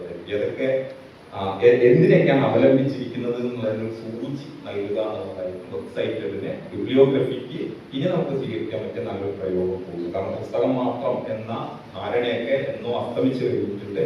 നിങ്ങൾക്ക് ലഭിച്ച ഒരു വാട്സപ്പ് ഗ്രൂപ്പ് പോലും വർക്കായിട്ട് സൈറ്റ് ചെയ്യാൻ പറ്റുന്ന നിലയിൽ തുറന്നതാണ് MLA-യുടെ പുതിയ ഷീറ്റ് എന്ന് നമുക്കറിയാം. അതുകൊണ്ട് അവലംബിത സൂചി എന്ന മറ്റൊരു പ്രയോഗമായിരിക്കും കുറച്ചും കൂടി നന്നാവാൻ തോന്നുന്നു. ഞാനിതൊക്കെ ഒരു നിർദ്ദേശം പോലെ നിങ്ങളുടെ മുമ്പിൽ വെക്കുകയാണ്. മലയാളം യൂണിവേഴ്സിറ്റി കൂടി ആയതുകൊണ്ട് എല്ലാം കൂടി കൂട്ടിച്ചേർത്തുകൊണ്ടോ അതിൽ പുതിയ ചർച്ചകൾ നടത്തിക്കൊണ്ടോ ഒരു ക്രമം നമുക്ക് സ്വീകരിക്കേണ്ടതുണ്ട്. അധികം വൈകാതെ തന്നെ ഓരോ സർവകലാശാലകളിൽ നിന്നും വരുന്നത് ഓരോ രീതിയിലായി കഴിഞ്ഞു കഴിഞ്ഞാൽ മലയാള ഗവേഷണത്തിന്റെ തന്നെ ഒരു മലയാളത്തിലെ വിജ്ഞാനോത്പാദനത്തിന്റെ തന്നെ ഭാവിയെ നമ്മൾക്ക് കുറച്ചുകൂടി പരിപോഷിപ്പിക്കാൻ പറ്റുള്ളൂ എന്ന് ക്രമം വന്നു കഴിഞ്ഞു കഴിഞ്ഞാൽ. ഇവിടെ ഒന്ന് എങ്ങനെയാണ് ഗ്രന്ഥകർത്താവിന്റെ പേര് നൽകുക? ഇവിടെ നമ്മൾ പലപ്പോഴും മലയാള പ്രബന്ധങ്ങളിൽ സ്വീകരിച്ച് കാണുന്ന രീതി എന്താണെന്ന് വെച്ച് കഴിഞ്ഞാൽ ഇംഗ്ലീഷ് പ്രബന്ധങ്ങളിൽ MLA എങ്ങനെയാണോ പറയുന്നത് അല്ലെങ്കിൽ APL എങ്ങനെയാണോ പറയുന്നത് അതേപടി മലയാളത്തിലേക്ക് മാറ്റുക അല്ലെങ്കിൽ മലയാളത്തിലേക്ക് സ്വീകരിക്കുക എന്ന ഒരു രീതി നമുക്ക് കണ്ടുവരുന്നുണ്ട്. ഇതുകൊണ്ട് സംഭവിക്കുന്ന ഒരു പ്രശ്നം എന്താണെന്ന് വെച്ച് കഴിഞ്ഞാൽ ഒരു പ്രബന്ധത്തിനകത്ത് വർക്ക് സൈറ്റ് ചെയ്തിരിക്കുന്ന ഓതറിന്റെ പേര് ജോസഫ് സാറ, ജോസഫ് എന്നാണ് പിന്നെ പ്രബന്ധത്തിനകത്തുള്ളത്. ബിബ്ലിയോഗ്രഫിയിൽ നോക്കുമ്പോൾ ജോസഫ് സാറ ജോസഫ്, അവരുടെ പേര് സാറ എന്നാണ്, ജോസഫ് എന്നല്ല മലയാളത്തിൽ എന്നിരിക്കെ ജോസഫിന് ക്രെഡിറ്റ് കൊടുക്കുന്നതിന് പകരം സാറയ്ക്ക് തന്നെ ക്രെഡിറ്റ് കൊടുക്കാൻ വേണ്ടി നമ്മൾ ഉത്തരവാദിത്തപ്പെട്ടിരിക്കുന്നു എന്ന് തോന്നുന്നു. ഇംഗ്ലീഷിൽ പ്രശ്നം വരാത്തതിന്റെ കാരണം ഇംഗ്ലീഷിൽ സർനെയിമാണ് അവരുടെ പേരായിട്ടുള്ളത് എന്നതിനാൽ ആ പ്രശ്നമില്ല. അതുകൊണ്ട് ഇംഗ്ലീഷിന് അതേപടി നമ്മൾ ഇറക്കുമതി ചെയ്ത പരിപാടി കണ്ടുവരുന്നുണ്ട്. അത് നിർബന്ധമായിട്ടും വർദ്ധിക്കേണ്ടതാണെന്നാണ് എനിക്ക് തോന്നുന്നത്. ഞാനിവിടെ ചില ഉദാഹരണങ്ങൾ എടുത്തു കാണിക്കാം. ഇതൊക്കെ ഈ എഡിറ്റിങ്ങിന്റെ ഭാഗമായിട്ട് കണ്ട പ്രശ്നങ്ങളാണ്. അത് പ്രശ്നങ്ങളാണെന്നാണ് എനിക്ക് തോന്നുന്നത്. ഞാൻ നിങ്ങളുടെ മുമ്പിൽ നിർദ്ദേശങ്ങളായിട്ട് വെക്കുകയാണ് ചെയ്യുന്നത്. ഇപ്പോ വാര്യർ രാഘവ MR എന്ന് കണ്ടിട്ടുണ്ട്, വടക്കിനി ദിനേശൻ എന്ന് കണ്ടിട്ടുണ്ട്, ഇളയിടം P സുനിൽ എന്ന് കണ്ടിട്ടുണ്ട്. ഞാൻ നേരത്തെ പറഞ്ഞ ജോസഫ് സാറ, സാഹിത്യ പഞ്ചാംഗം, കുമാർ ഉദയ എന്നൊക്കെ ഉദയകുമാർ മലയാളത്തിലെ എഴുതിയ പ്രബന്ധത്തിന് കുമാർ ഉദയ എന്ന് സൈറ്റ് ചെയ്ത് കണ്ടിട്ടുണ്ട്. ഇതിന് പകരം നമുക്ക് അവരുടെ പേര് തന്നെ സൈറ്റ് ചെയ്താൽ മതി എന്നുള്ളതാണ് വ്യക്തിപരമായി എനിക്ക് തോന്നുന്നത്. അതാണ് ഒരു ക്രമം നമുക്ക് രൂപപ്പെടുത്തിയെടുക്കാൻ കഴിയുക എന്ന് തോന്നുന്നു. മാത്രമല്ല അതാണ് അവർക്ക് ക്രെഡിറ്റ് നൽകുന്നതിന്റെ ഒരു രീതിയായി മാറുകയും ചെയ്യുക. അതേസമയം തന്നെ നേരത്തെ പറഞ്ഞ പോലെ മലയാളത്തിലല്ല പ്രബന്ധങ്ങൾ നമുക്ക് സർനെയിം തന്നെ കൊടുത്തേ പോവാൻ പറ്റുള്ളൂ.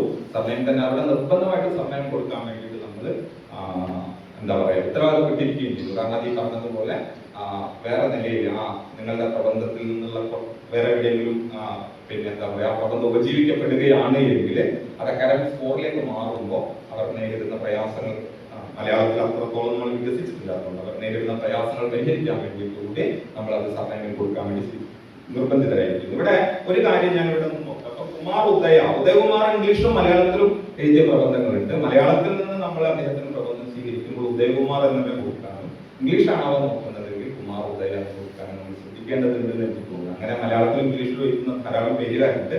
അതിൽ പ്രശ്നപരിതമായ ഒരു പേര് ഉദയകുമാറിന്റെയാണ്. മറ്റുള്ള രവീന്ദ്രനോ അല്ലെങ്കിൽ ടി രാമകൃഷ്ണനോ ഒക്കെ ആ പ്രശ്നങ്ങൾ കാണുന്നില്ല. അതുകൊണ്ട് ഇതൊന്ന് ചേർത്തു എന്ന് മാത്രമേ ഉള്ളൂ.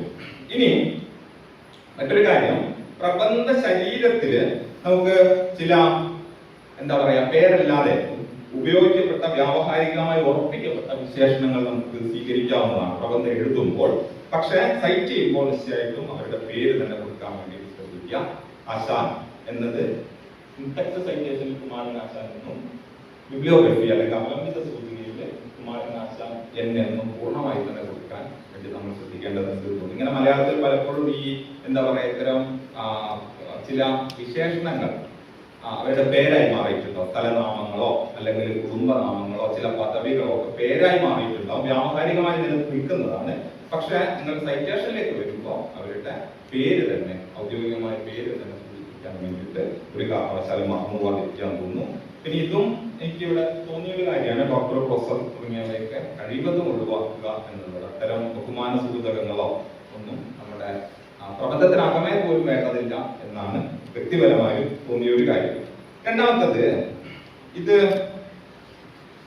ഒന്നിലധികം പേരുകൾ നമ്മുടെ ഇതിൽ വരികയാണ് എങ്കിൽ, ഗ്രന്ഥസൂചിയിലോ ലേഖന സൂചിയിലോ വരികയാണ് എങ്കിൽ ആദ്യത്തെ പേരുകാരനെ മാത്രമേ നമ്മൾ എന്ത് ചെയ്യേണ്ടതുള്ളൂ, രണ്ടായി വകതിരിച്ച് അല്ലെങ്കിൽ സാധാരണ ഗ്രന്ഥസൂചി നൽകുന്ന ക്രമത്തിൽ നൽകേണ്ടതുള്ളൂ. ബാക്കിയുള്ള പേരെല്ലാം തന്നെ എന്താണോ പുസ്തകത്തിൽ കൊടുത്തിരിക്കുന്ന പേര് അത് അങ്ങനെ തന്നെ കൊടുത്താൽ മതി. ഉദാഹരണത്തിന് ഉദയകുമാർ എന്നത് കൊടുത്തു കഴിഞ്ഞിട്ട് ചന്തുമേനോൻ ഓ എന്ന് മാറ്റേണ്ട കാര്യമില്ല. ഓ ചന്തുമേനോൻ എന്ന് തന്നെ കൊടുത്താൽ മതി.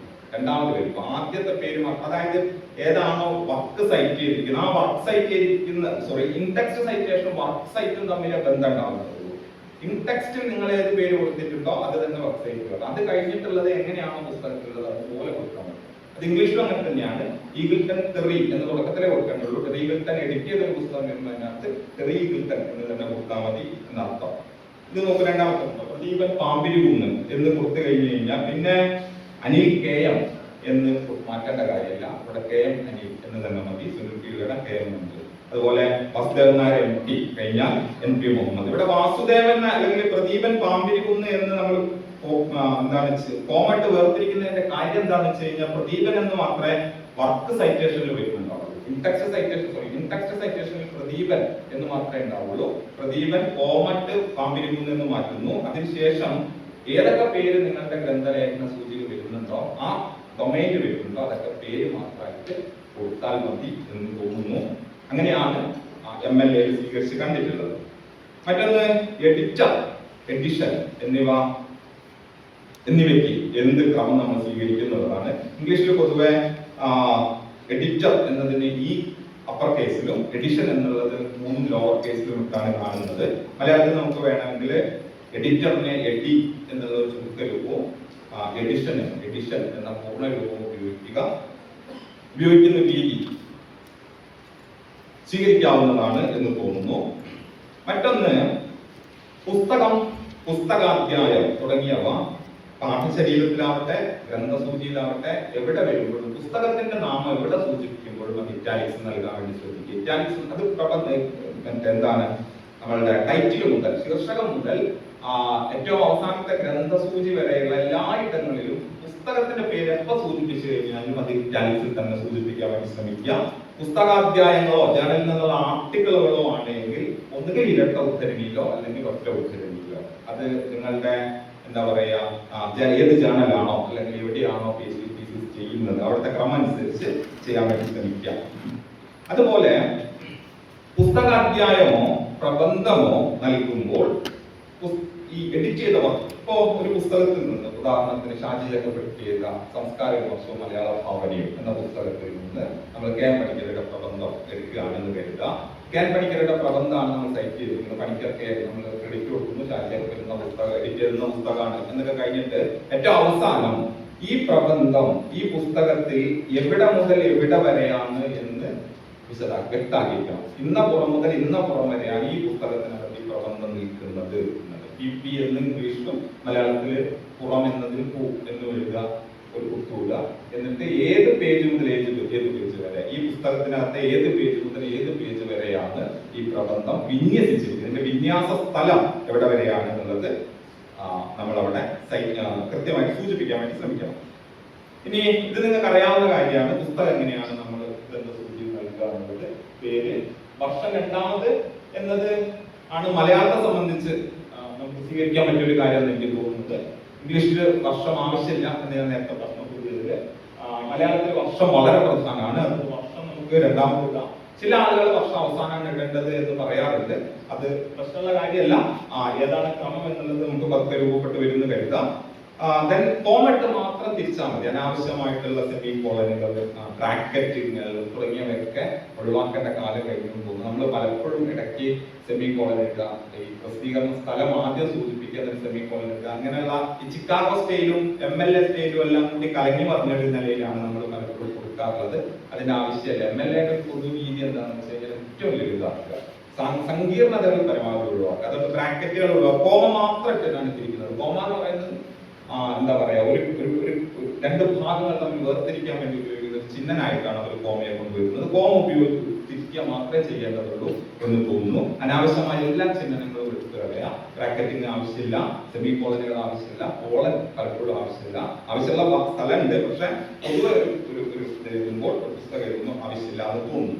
രണ്ടാമത്, ഒന്നിലധികം കർത്താക്കളുള്ള പുസ്തകങ്ങൾ എങ്ങനെയാണ് നമുക്ക് ഗ്രന്ഥസൂചിയിൽ ചേർക്കാൻ പറ്റുക. ഇവിടെ ഞാൻ നേരത്തെ പറഞ്ഞ പോലെ ആദ്യത്തെ പേര് നമ്മൾ മുറിച്ചു കൊടുക്കുന്നു. ഇനീഷ്യൽ രണ്ടാമതാണ് കൊടുത്തിട്ടുള്ളത്. രണ്ടാമത്തെ പേര് പുസ്തകത്തിൽ എങ്ങനെയാണുള്ളത് അതേപോലെ തന്നെ കൊടുക്കുന്നു. ഈ രണ്ട് എഴുത്തുകാരെ നമ്മൾ വേർതിരിക്കാൻ വേണ്ടിയിട്ട് സെമി കോളൻ ഉപയോഗിക്കുകയും ചെയ്യുന്നു. രണ്ട് എഴുത്തുകാരാണ് എന്ന് തിരിച്ചറിയാൻ വേണ്ടിയിട്ട് സെമി കോളൻ ഉപയോഗിക്കുകയും ചെയ്യുന്നു എന്നർത്ഥം. അത് ഇംഗ്ലീഷിൽ എങ്ങനെയാണ് കൊടുക്കേണ്ടതെന്നുള്ളതാണ് താഴെ കൊടുത്തിട്ടുള്ളത്. ഇനി മൂന്നിലധികം കർത്താക്കൾ ഉണ്ടെങ്കിൽ ആ പുസ്തകം എങ്ങനെയാണ് നമുക്ക് സൈറ്റ് ചെയ്യാൻ പറ്റുക എന്നതാണ്. അത് ഇവിടെ കൊടുത്തൊരു ക്രമം. ആദ്യത്തെ പേര് മാത്രം മുറിച്ചു കൊടുക്കുകയും ബാക്കിയുള്ളവരെല്ലാം തന്നെ സെമി കോളൻ ഉപയോഗിച്ച് വേർതിരിക്കുകയും ചെയ്യുക എന്നത് മാത്രമാണ്. പുസ്തകാധ്യായം ഞാൻ നേരത്തെ പറഞ്ഞ പോലെ എവിടെയാണ് നമ്മൾ ഇതിന്റെ വിന്യാസ സ്ഥലം വ്യക്തമാക്കേണ്ടത് എന്നുള്ളതാണ്. പുസ്തകാധ്യായം കൊടുക്കുമ്പോൾ വർഷം കൊടുത്തതിന് ശേഷം അധ്യായത്തിന്റെ ശീർഷകം ഇരട്ട ഉദ്ധരണിക്കകത്ത് കൊടുക്കാനും, അതിനുശേഷം ആരാണ് എഡിറ്റ് ചെയ്തിരിക്കുന്നത്, എഡിറ്റർ പേര് കൊടുക്കാനും, അതിനുശേഷം പുസ്തകത്തിന്റെ നാമം, ദെൻ പബ്ലിഷേഴ്സ്, സ്ഥലം, അവസാനം, പുറം. ഇതാണ് ഈ 331 മുതൽ 434 വരെയുള്ള പേജിലാണ് ഈ കലാവിമർശ മാർക്സിസ്റ്റ് മാനദണ്ഡത്തിൽ പ്രബന്ധം. അത് നമ്മൾ കൃത്യമായിട്ട് സൂചിപ്പിക്കേണ്ടതുണ്ട് എന്നർത്ഥം.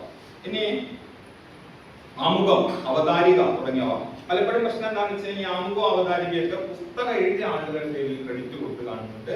ആമുഖയും അവതാരികയും ഒക്കെ ക്രെഡിറ്റ് കൊടുക്കേണ്ടത്, അത് സൈറ്റ് ചെയ്യേണ്ടത് ആരാണോ ആമുഖം എഴുതിയിട്ടുള്ളത്, ആരാണോ അവതാരിക എഴുതിയിട്ടുള്ളത് അവർക്ക് തന്നെയാണ് എന്ന് ഓർക്കുക. ഇവിടെ അതിനുള്ള ചില മോഡലുകളാണ് എഴുതി ചേർത്തിട്ടുള്ളത്, ചില മാതൃകകൾ എന്നുള്ളതുപോലെ. ജേണലിലെ പ്രബന്ധം കൊടുക്കുമ്പോൾ ഇതുപോലെ തന്നെ ഇവിടെ ശ്രദ്ധിക്കേണ്ട ഒരു കാര്യം, പുറം 4240 to 57, 4240 മുതൽ 4257 വരെയുള്ള പുറങ്ങളിലാണ് ആർ നന്ദകുമാറിന്റെ മലയാള റിസർച്ച് ജേണലിൽ എഴുതിയിട്ടുള്ള പ്രബന്ധം ഉള്ളത്. പക്ഷെ അത് 4240 കഴിഞ്ഞിട്ട് 4257 മുഴുവനായിട്ട് എഴുതേണ്ട കാര്യമില്ല. അവസാനത്തെ 2 ഡിജിറ്റ് മാത്രം സൂചിപ്പിച്ചാൽ മതി. അത് 40 മുതൽ 57 വരെയാണ് എന്നുള്ളത് നമുക്ക് വ്യക്തമാവും എന്നുള്ളത് കൊണ്ടുകൂടി. പീരിയോഡിക്കൽ ലേഖനം നൽകുമ്പോൾ ശ്രദ്ധിക്കേണ്ട ഒരു കാര്യം എന്താണെന്ന് വെച്ച് കഴിഞ്ഞാൽ, പീരിയോഡിക്കൽ ഇറ്റാലിക്സിൽ നൽകുകയും, ഏത് പീരിയോഡിക്കൽ നിന്നാണ് നമ്മുടെ ലേഖനം എടുത്തിട്ടുള്ളത് എന്നുള്ളത് പീരിയോഡിക്കലിന്റെ നാമം ഇറ്റാലിക്സിൽ നൽകുകയും, അതിനുശേഷം പുസ്തകം, ലക്കം എന്നിവ സൂചിപ്പിക്കുകയും, നേരത്തെ പറഞ്ഞ പോലെ ഈ ലേഖനം എവിടെ മുതൽ എവിടെ വരെയാണെന്നുള്ള വിന്യാസ സ്ഥലം വ്യക്തമാക്കുകയും ചെയ്യേണ്ടതുണ്ട് എന്നതാണ്. ഒരേ കർത്താവിന്റെ ഒന്നിലധികം കൃതികൾ വരുമ്പോൾ ശ്രദ്ധിക്കേണ്ട ഏറ്റവും പ്രധാനപ്പെട്ട ഒരു കാര്യം എന്താണെന്ന് വെച്ച് കഴിഞ്ഞാൽ, ഇവിടെ നമ്മൾ ഏതാണ് ആദ്യം ചേർക്കുന്നത് എന്നുള്ളതിനെ സംബന്ധിച്ചുള്ള തീരുമാനം എടുക്കുന്നത് വർഷം, പ്രസിദ്ധീകരണ വർഷത്തെ മുൻനിർത്തിയാണ്.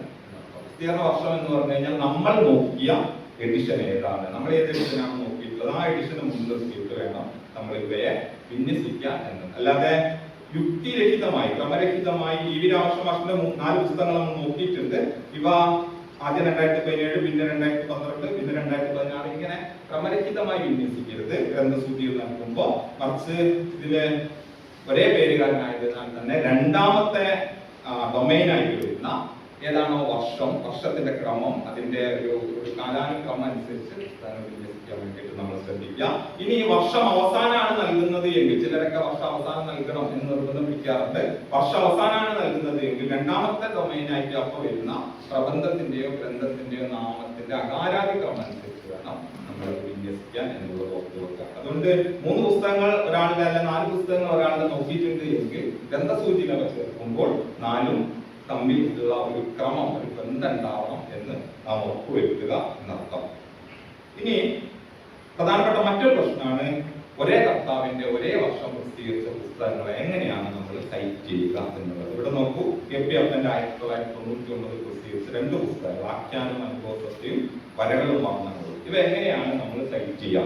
ഇവ സൈറ്റ് ചെയ്യാൻ വേണ്ടിയിട്ട് നമ്മൾ സ്വീകരിക്കുന്ന ഒരു ക്രമം എന്ന് പറയുന്നത് വർഷം കഴിഞ്ഞു കഴിഞ്ഞാൽ താഴെ അല്പം താഴെ ചെറുതാക്കിയിട്ട് A എന്നും B എന്നും വേർതിരിക്കുക എന്നതാണ്.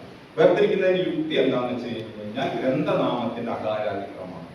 ഏത് ഗ്രന്ഥമാണ് അകാരാതിക്രമത്തിന് ആദ്യം ഉള്ളത് എന്നത് എയും രണ്ടാമത് B. അത് എക്ക് പകരം കാച്ചാടാത്താപ്പ എന്ന മലയാള അക്ഷര ആവണമെങ്കിൽ അങ്ങനെയോ ആവാം. എന്തായാലും ഇങ്ങനെ വേർതിരിക്കുകയും ഇവ വേറെ വേറെയായിട്ട് സൈറ്റ് ചെയ്യുകയും ചെയ്യുക. അത് പ്രബന്ധത്തിനകത്ത് സൈറ്റ് ചെയ്യുമ്പോൾ 1999 A എന്ന് കാണിക്കാൻ വേണ്ടി ശ്രമിക്കണം. ആ ഭാഗത്ത് ഞാനത് പറയാൻ വേണ്ടി ശ്രമിക്കാം. ഒരേ വർഷം പ്രസിദ്ധീകരിച്ച ഒരേ കർത്താവിന്റെ ഒന്നിലധികം കൃതികൾ നിങ്ങളുടെ ഗ്രന്ഥസൂചിയിൽ വരുന്നുണ്ട് എങ്കിൽ അവയെ പുസ്തകനാമത്തിന്റെ അകാരാതിക്രമം അനുസരിച്ച് വേർതിരിക്കുകയും A എന്നും B എന്നും വേർതിരിക്കുകയും അത് കൃത്യമായി ചൂണ്ടിക്കാണിക്കുകയും ചെയ്യണം എന്ന് ഓർക്കുക. അല്ലാത്ത പക്ഷം KP അപ്പൻ 1999 എന്ന് പ്രബന്ധത്തിനകത്ത് കാണുമ്പോൾ ഗ്രന്ഥസൂചിയിൽ ഒന്നിലധികം 1999 KP അപ്പന്റെ പുസ്തകം കാണുകയും ചെയ്യുമ്പോൾ ഇവ തമ്മിലുള്ള ബന്ധം അതോടുകൂടി ചർച്ച നേരിടും എന്നത് ഓർക്കാം. ഇനി ഓൺലൈനിൽ വായിച്ച ജേർണലുകൾ ചേർക്കുമ്പോൾ ശ്രദ്ധിക്കേണ്ട ഏറ്റവും പ്രധാനപ്പെട്ട ഒരു കാര്യം എന്താണെന്ന് വെച്ച് കഴിഞ്ഞാൽ അതിന്റെ URL നൽകാൻ വേണ്ടി ശ്രമിക്കുക. അതുപോലെ അസസ് ചെയ്ത ഡേറ്റ്, പ്രവേശിച്ചത് എന്ന പേരിൽ അസസ് ചെയ്ത ഡേറ്റ് നൽകുക. ഇതിപ്പോ ഇംഗ്ലീഷിലെ MLA പുതിയ എഡിഷൻ പ്രകാരം അസസ് ഡേറ്റ് എടുത്തു മാറ്റിയിട്ടുണ്ട്. അതിന്റെ ആവശ്യമാണെന്ന് പറയുന്നത്. പക്ഷെ മലയാളത്തിൽ അത് ആവശ്യം എന്നാണ് എനിക്ക് തോന്നുന്നത്. കാരണം പലപ്പോഴും എഡിറ്റിംഗ് നടന്നുകൊണ്ടിരിക്കുന്ന ഒന്നും കൂടിയാണ് നമ്മളുടെ ഓൺലൈൻ ചാനലുകളോ അല്ലെങ്കിൽ എന്താണ് പോർട്ടലുകളോ ഒക്കെ. അതുകൊണ്ട് URL നൽകുക, അതോടൊപ്പം ഈ പ്രവേശിച്ച ഡേറ്റ് കൂടി നൽകാൻ വേണ്ടി നിങ്ങൾ ശ്രദ്ധിക്കുക. ഡാറ്റാബേസിൽ നിന്ന് ഡൗൺലോഡ് ചെയ്ത് വായിച്ചവയുടെ മെറ്റാ ഡാറ്റ മുഴുവൻ നിങ്ങൾക്ക് ലഭ്യമായിരിക്കും. കോപ്പി ചെയ്ത് ചേർക്കേണ്ട ആവശ്യമുള്ളൂ. അവിടെ ശ്രദ്ധിക്കേണ്ട ഒരു കാര്യം എന്താണെന്ന് വെച്ച് കഴിഞ്ഞാൽ ഏത് ജേർണലിലാണ് അത് പ്രസിദ്ധീകരിച്ചിട്ടുള്ളത് എന്നതും നമ്മൾ ഇറ്റാലിക്സിൽ നൽകണം. അതോടൊപ്പം ഏത് ഡാറ്റാബേസ് ആണ് എന്നുള്ളത് ഇറ്റാലിക്സിൽ നൽകാൻ വേണ്ടി ശ്രദ്ധിക്കുക. രണ്ട് ഇറ്റാലിക്സ് അത്തരം ഒരു സൈറ്റേഷൻ വരും. അത് ഈ പ്രബന്ധം പ്രസിദ്ധീകരിച്ചിരിക്കുന്ന ജേർണലിന്റെ പേരും ഇറ്റാലിക്സിലാണ് വരിക.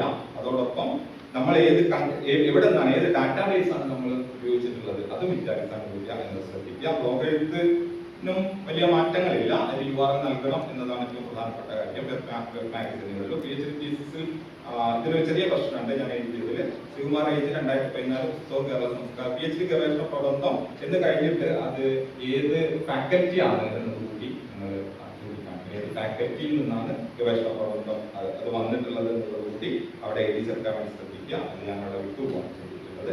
ഇനി അപ്രകാശിത പ്രബന്ധം നിങ്ങൾക്ക് ഇപ്പോ ഉദാഹരണത്തിന് ഞാൻ നേരത്തെ പറഞ്ഞ പോലെ വാട്സപ്പിൽ ലഭിച്ച ഒരു കുറിപ്പ് പോലും നിങ്ങൾക്ക് സൈറ്റ് ചെയ്യാവുന്നതാണ്. ഇത് രണ്ടും ഇപ്പൊ രാജേന്ദ്ര മാഷ് എനിക്ക് വാട്സപ്പിൽ അയച്ച ആശാൻ കവിതയെ കുറിച്ച് വാട്സപ്പിൽ അയച്ച ഒരു കുറിപ്പ് ഞാൻ സൈറ്റ് ചെയ്യുകയാണെങ്കിൽ അത് അപ്രകാശിത കുറിപ്പാണ് എന്നും ഇന്ന മോഡിലാണ് ഇത് ലഭിച്ചത് എന്ന് ചൂണ്ടിക്കാണിക്കുക. ഇമെയിലൂടെയാണ് ലഭിച്ചതെങ്കിൽ അത് ചൂണ്ടിക്കാണിക്കാൻ വേണ്ടി ശ്രമിക്കുക.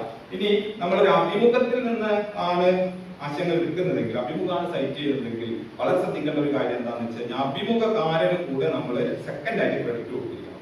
അഭിമുഖകാരന് കൂടി ക്രെഡിറ്റ് കൊടുക്കുക. പക്ഷെ അതിന്റെ പ്രൈമറി ക്രെഡിറ്റ് ഇരിക്കുന്നത് ആരാണോ പറഞ്ഞിരിക്കുന്നത് അയാൾക്കാണ് അതിന്റെ ഇന്റലക്ച്വൽ പ്രോപ്പർട്ടി, അയാൾക്കാണ് നമ്മൾ ക്രെഡിറ്റ് കൊടുക്കുന്നത് പ്രാഥമികമായിട്ട്. പക്ഷെ അതോടൊപ്പം തന്നെ അഭിമുഖം നടത്തിയത് ആരാണ്, അതിനുവേണ്ടി നമുക്കൊരു അഭി എന്നൊരു ഷോർട്ട് നെയിമാണ് സ്വീകരിച്ചിട്ടുള്ളത്. അത് ഇന്നാളാണ് അഭിമുഖം നടത്തിയിരിക്കുന്നത് എന്നുകൂടി നമ്മളുടെ സൈറ്റേഷനിൽ നമ്മൾ നിർബന്ധമായിട്ടും സ്വീകരിക്കാൻ വേണ്ടി ശ്രമിക്കുക. അതേപോലെ തന്നെയാണ് വിവർത്തിത ഗതികൾ. ആരാണോ വിവർത്തനം ചെയ്തിട്ടുള്ളത് അവർക്ക് കൂടി നമ്മൾ ക്രെഡിറ്റ് കൊടുക്കേണ്ടതുണ്ട്. അതിനും വിവ എന്നൊരു ഷോർട്ട് നെയിം ഉപയോഗിച്ചാൽ മതി എന്ന് തോന്നുന്നു. ഇത് പേരുകളുടെ അകാരാധിക്രമാണ് സ്വീകരിക്കേണ്ടതെന്നും ആദ്യം മലയാളം അതിനുശേഷം ഇംഗ്ലീഷ് ആണ് എന്നും ഒക്കെ ഞാൻ പറയാണ്ട് നിങ്ങൾക്ക് അറിയാം. പിന്നെ മറ്റൊരു കാര്യം, ഈ പുസ്തക സൂചി, ലേഖന സൂചി, പ്രബന്ധ സൂചി എന്നൊക്കെ പറഞ്ഞിട്ട് ഇങ്ങനെ ഓൺലൈൻ സൂചി എന്നൊക്കെ പറഞ്ഞിട്ട് വേർതിരിക്കേണ്ട കാര്യമില്ല.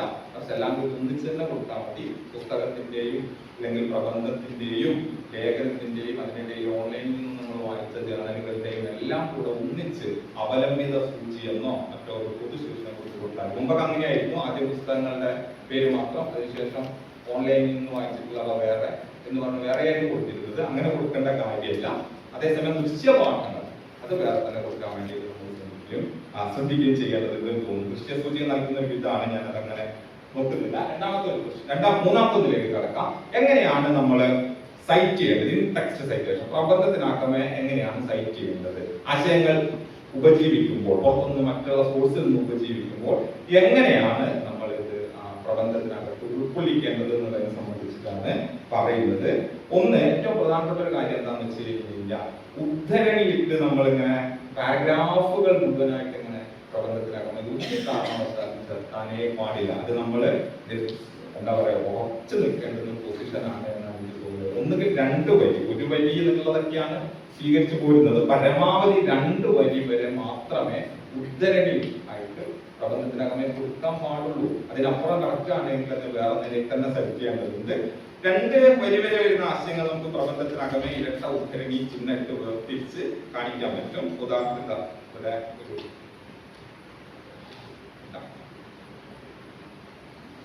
സ്വന്തം സ്ഥലകാലങ്ങൾ തീക്ഷ്ണമായി സന്നിഹിതമായ ബൃഹത്തായ ആഗോള ദർശനം എന്ന് സച്ചിദാനന്ദൻ കേസരി ബാലകൃഷ്ണപിള്ളയെ കുറിച്ച് പറയുന്നു.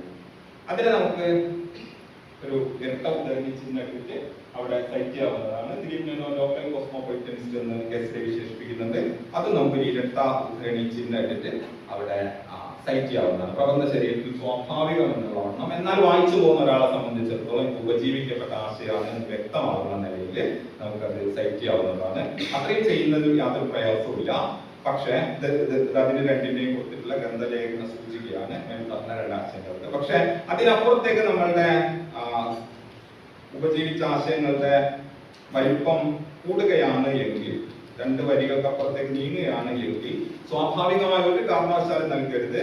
അത് ഞാൻ മൊത്തം എടുത്തതാണ് എന്ന് വ്യക്തമാകുന്ന നിലയിൽ 1.5 ഇഞ്ചെങ്കിലും വലതുഭാഗത്തു നിന്ന് മാറി ഇൻജക്ട് ചെയ്തുകൊണ്ട് കൊടുക്കാൻ വേണ്ടിയിട്ട് നാം എപ്പോഴും ശ്രദ്ധിക്കാം. ഇവിടെയാണ് ഒരു പക്ഷേ നമ്മളുടെ പ്രബന്ധത്തിന്റെ ക്വാളിറ്റി തന്നെ സാങ്കേതികതയുമായി ബന്ധപ്പെട്ട് കിടക്കുന്നതിൽ ഏറ്റവും പ്രധാനപ്പെട്ട ഒരു കാര്യം. നമ്മൾ ഇങ്ങനെ ചെയ്തു കഴിഞ്ഞു കഴിഞ്ഞാൽ നമ്മളുടെ പ്രബന്ധം നോക്കിയാൽ തന്നെ നമുക്ക് ഒറ്റയ്ക്ക് മനസ്സിലാവും എത്രത്തോളം ഉണ്ട് ഇതിനകത്ത് ഞാൻ പുറത്തുനിന്ന് നേരിട്ട് ഉദ്ധരിച്ചിരിക്കുന്ന ആശയങ്ങൾ. കാരണം അത് വിന്യാസത്തിൽ തന്നെ നമുക്ക് കാണാൻ പറ്റും, പേജിൽ തന്നെ കാണാൻ പറ്റും ഇത്രത്തോളം ഞാൻ പുറത്തു നിൽക്കുകയാണ്. ഇതേപോലെ ഒരു 1.5 ഇഞ്ച് വലത്തോട്ട് മാറി. ചില ആളുകൾ പറയാറ് 2 ഭാഗത്തുനിന്നും 1 ഇഞ്ച്, ഇടത്തുനിന്നും വലത്തുനിന്നും 1 ഇഞ്ച് ഇൻജക്ട് ചെയ്യാമെന്ന് പറയുന്നത്. അതുകൊണ്ട് ഒരു ബ്ലോക്ക് സൈറ്റേഷൻ പോലെ തന്നെ നമ്മൾ 2 വരിയിൽ കൂടുതലുള്ള ആശയങ്ങൾ മറ്റൊരിടത്തും പകർത്തുമ്പോൾ നിങ്ങളുടെ പ്രബന്ധത്തിനകത്ത് ചേർത്ത് കൊടുത്തു. അതല്ലാതെ പാരഗ്രാഫുകൾ അതേപടി നമ്മൾ ഉദ്ധരണി ചിഹ്നം ഇട്ടിട്ട് ചേർക്കുന്ന പരിപാടി എന്ന് പറയുന്നത് അടിയന്തരമായിട്ട് അവസാനിപ്പിക്കേണ്ട ഒന്നാണ്. പ്രബന്ധം മറിച്ച് നോക്കുമ്പോൾ തന്നെ നമുക്ക് കാണാൻ പറ്റും ഇതിനകത്ത് എത്രത്തോളം ഉണ്ട് നമ്മൾ എഴുതിയിട്ട്, അല്ലെങ്കിൽ നമ്മുടെ ആശയം എത്രത്തോളം ഉണ്ട് പുറത്തുനിന്ന് സ്വീകരിച്ചിട്ടുള്ള ആശയങ്ങൾ എന്നുള്ളത്. അത് നമ്മെ തന്നെ കൂടുതൽ വളർത്താൻ വേണ്ടിയിട്ട് സഹായിക്കുന്ന ഒരു കാര്യമാണ് എന്നാണ് തോന്നുന്നത്. അവസാനത്തെ ഇത് കുട്ടികൃഷ്ണമാരാരുടെ ഒരു ദീർഘ ഉദ്ധരണി എടുത്തു ചേർക്കുന്നതാണ്. അത് ആ ഉദ്ധരണി എന്താ പറയുക, ഈ ചർച്ചയിൽ വളരെ പ്രധാനമാണ് എന്ന് നിങ്ങൾക്ക് ഉറപ്പുണ്ട് എങ്കിൽ ഉദ്ധരണി പാരഗ്രാഫ് അതേപടി എടുത്തു ചേർക്കാവുന്നതാണ്. പക്ഷെ അപ്പം പറഞ്ഞതുപോലെ അല്പം വലത്തോട്ട് മാറി അതിൽ നോക്കുന്ന ഒരാൾക്ക് പുറത്തുനിന്ന് ഞാൻ എടുത്തതാണ് എന്ന് വ്യക്തമാകുന്നതെങ്കിൽ അത് ചേർക്കാൻ വേണ്ടിയിട്ട് നമ്മൾ ശ്രദ്ധിക്കുക. ആരാരുടെ സൂചന നൽകിയിരിക്കുന്ന താഴെ. ഇനി പ്രധാനപ്പെട്ട മറ്റൊരു കാര്യം എന്താണെന്ന് വെച്ച് കഴിഞ്ഞാൽ ലയിപ്പിച്ച് ചേർക്കുക എന്നുള്ളതാണ്. അങ്ങനെ ചെയ്യുമ്പോൾ ഒരു നോക്കും, മൗലികതയെ സംബന്ധിച്ച് എം പി നാരായണ മാഷ് പറയുന്ന ഒരു ആശയം നമ്മൾ നമ്മുടെ പ്രബന്ധത്തിൽ ലയിപ്പിച്ച് ചേർക്കുകയാണ്. അവിടെ നമ്മൾ പ്രത്യേകിച്ച് ഉദ്ധരണി ചിഹ്നമിട്ട് വേർതിരിക്കുകയോ അതല്ലെങ്കിൽ ബ്ലോക്കായിട്ട് സൈറ്റ് ചെയ്യുകയോ ബ്ലോക്കായിട്ട് മാറ്റുകയോ ഒന്നും ചെയ്യേണ്ടതില്ല. ഇന്ത്യൻ സന്ദർഭത്തിലും മുൻപേ പറയപ്പെടാത്ത ഒന്ന് പറയലാണ് മൗലികത എന്ന് മധ്യകാലത്ത് കണക്കാക്കപ്പെട്ടിരുന്നില്ല എന്നത് എം പി നാരായണ മാഷിന്റെ മഹാഭാരതത്തിന്റെ ഭൂപടം എഴുത്ത് എന്ന് പറയുന്ന ലേഖനത്തിലെ 2 പേജുകളിലായിട്ട് നിറഞ്ഞെത്തുന്ന ഒരു ആശയമാണ്. അത് പൂർണ്ണമായിട്ട് വായിച്ചതിന് ശേഷം നാം അതിൽ നിന്ന് സംഗ്രഹിച്ചെടുക്കുന്ന ഒരു ആശയത്തെയാണ് ഇവിടെ ലയിപ്പിച്ച് ചേർത്തിരിക്കുന്നത്. ചെയ്യുന്നത്. അങ്ങനെ ലയിപ്പിച്ച് ചേർക്കുമ്പോൾ നമ്മൾ നേരിട്ട് സൈറ്റ് ചെയ്താൽ മാത്രം മതി ഏത് പേജ് മുതൽ ഏത് പേജ് വരെയാണ് ഇതിന്റെ ഈ ആശയം നിലനിൽക്കുന്നത് എന്നുള്ളതിനെ സംബന്ധിച്ച് അവർ സൈറ്റേഷൻ കൊടുക്കുകയാണ് വേണ്ടത് എന്ന് ഓർക്കുക. റൈമണ്ട് വില്യംസ് ഈ പറയുന്ന ആശയം 174ാമത്തെ പേജാണ്. നമ്മൾ അതേപടി കോട്ട് ചെയ്യുന്നില്ല, അത് വായിച്ച് മനസ്സിലാക്കിയ ശേഷം നമ്മുടെ പ്രബന്ധത്തിലേക്ക് അത് ലയിപ്പിച്ച് ചേർക്കുകയാണ് ചെയ്യുന്നത്. അങ്ങനെ ലയിപ്പിച്ച് ചേർക്കുമ്പോൾ കൃത്യമായ നിലയിൽ സൈറ്റേഷൻ നൽകേണ്ട പ്രശ്നം മാത്രമേ ഉദിക്കുന്നുള്ളൂ എന്ന് ഓർക്കുക. ആ നിലയിൽ 3 തരം എന്താണ് ഇൻടെക്സ്റ്റ് സൈറ്റേഷൻ ആണ് ഉള്ളതെന്ന് വേണമെങ്കിൽ പറയാം. ഒന്ന് ഉദ്ധരണികളിലൂടെ നൽകുന്നത്, അത് പരമാവധി 2 വരികൾക്കപ്പുറം നീളാതിരിക്കാൻ വേണ്ടിയിട്ട് നമ്മൾ ഒരു കാര്യം സൂക്ഷിക്കുക. അതിനപ്പുറത്തേക്ക് നമ്മൾ മറ്റൊരു ആശയത്തിൽ നിന്ന് മറ്റൊരു സോഴ്സിൽ നിന്ന് നമ്മൾ അതേപടി സ്വീകരിക്കുന്നുണ്ട് എങ്കിൽ അവ ഇന്ത്യൻ ചെയ്തിട്ട് ഇത് ഒറ്റ മൊത്തത്തിൽ തന്നെ പുറത്തു പോകുന്നതാണ് തിരിച്ചറിയാൻ പറ്റുന്നുണ്ടെങ്കിൽ അല്പം 1 ഇഞ്ചെങ്കിലും മാറ്റി കൊടുക്കാൻ വേണ്ടി ശ്രദ്ധിക്കുക. മൂന്നാമത്തത് ലയിപ്പിച്ച് ചേർക്കുക, പ്രബന്ധത്തിൽ ലയിപ്പിച്ച് ചേർക്കുക എന്നുള്ളതാണ്. അവിടെ സൈറ്റേഷൻ കൃത്യമായി കൊടുക്കാൻ വേണ്ടി ശ്രദ്ധിക്കുക. ഈ ഒരു ക്രമം നമ്മുടെ പ്രബന്ധത്തിൽ അധികരിക്കാനും ബ്ലോക്ക് സൈറ്റേഷൻ കുറയ്ക്കാനും വേണ്ടിയിട്ടുള്ള ഒരു പ്രവർത്തനം കൂടിയാണ് നമ്മൾ നടത്തേണ്ടത്. ബ്ലോക്ക് സൈറ്റേഷൻ അതേപടി എടുത്തിരിക്കുന്ന ഭാഗങ്ങൾ പരമാവധി ഒഴിവാക്കാനും അത്തരം സൈറ്റേഷൻ പരമാവധി കുറയ്ക്കാനും അങ്ങനെ ലയിപ്പിച്ച് ചേർക്കുക എന്നുള്ളത് നമ്മുടെ പ്രവർത്തനത്തിൽ കൂടുതൽ ആവാനും വേണ്ടിയിട്ടുള്ള ഒരു ശ്രദ്ധ പുലർത്തേണ്ടതുണ്ട് എന്ന് കൂടിയാണ് പറയാനുള്ളത്. ഇനി അതാണ് ഇപ്പൊ പറഞ്ഞത് സ്ഥലപരമായി വേർതിരിച്ച് നൽകുക. അതുപോലെ ഇൻടെക്സ്റ്റ് സൈറ്റേഷൻ പ്രബന്ധത്തിനകമേ നമ്മൾ സൈറ്റ് ചെയ്യുമ്പോൾ ബ്രാക്കറ്റിനകത്ത് പേര് കൊടുക്കുമ്പോൾ അതിലെ ഗ്രന്ഥസൂചിയിൽ വരുന്ന കോമയ്ക്ക് മുമ്പുള്ള പേര് മാത്രമേ നമ്മൾ ബ്രാക്കറ്റിൽ നൽകേണ്ടതുള്ളൂ. ഇപ്പൊ കാൾ മാർക്സ് എന്ന് പറയുമ്പോൾ മാർക്സ് എന്ന് മാത്രമേ നൽകുക. അതുകൊണ്ടാണ് ഇവിടെ നമ്മൾ കോമറ്റ് തിരിച്ചിരിക്കുന്നത്. പ്രബന്ധത്തിനകത്ത് മാർക്സ് എന്ന് മാത്രമേ നൽകേണ്ടതുള്ളൂ. ബാക്കി ഡീറ്റെയിൽസ് മുഴുവൻ ഗ്രന്ഥസൂചിയിലാണ് ഉണ്ടായിട്ടുള്ളത്. അല്ലാതെ മുഴുവൻ പേര് ഇപ്പോ MR രാഘവ വാര്യർ എന്നുള്ളതിനെ നമ്മൾ എന്ത് ചെയ്യേണ്ടതില്ല, MR രാഘവ വാര്യർ എന്ന് പ്രബന്ധത്തിനകത്ത് എഴുതേണ്ട കാര്യമല്ല. അവിടെ രാഘവ വാര്യർ മാത്രം എഴുതിയാൽ മതി. രാഘവ വാര്യർ കഴിഞ്ഞിട്ട് ഇവിടെ MR ഇല്ലാത്ത സോറി രാഘവാര്യർ കഴിഞ്ഞിട്ട് നമ്മൾ കോമറ്റ് ഇട്ടിട്ട് കോമറ്റിനാണ് MR ഇട്ടിട്ടുള്ളത്. അതുകൊണ്ട് രാഘവാര്യർ എന്നുള്ളത് മാത്രം പ്രബന്ധത്തിനകമേ നൽകിയാൽ മതി എന്ന് ഓർത്തു വെക്കാം.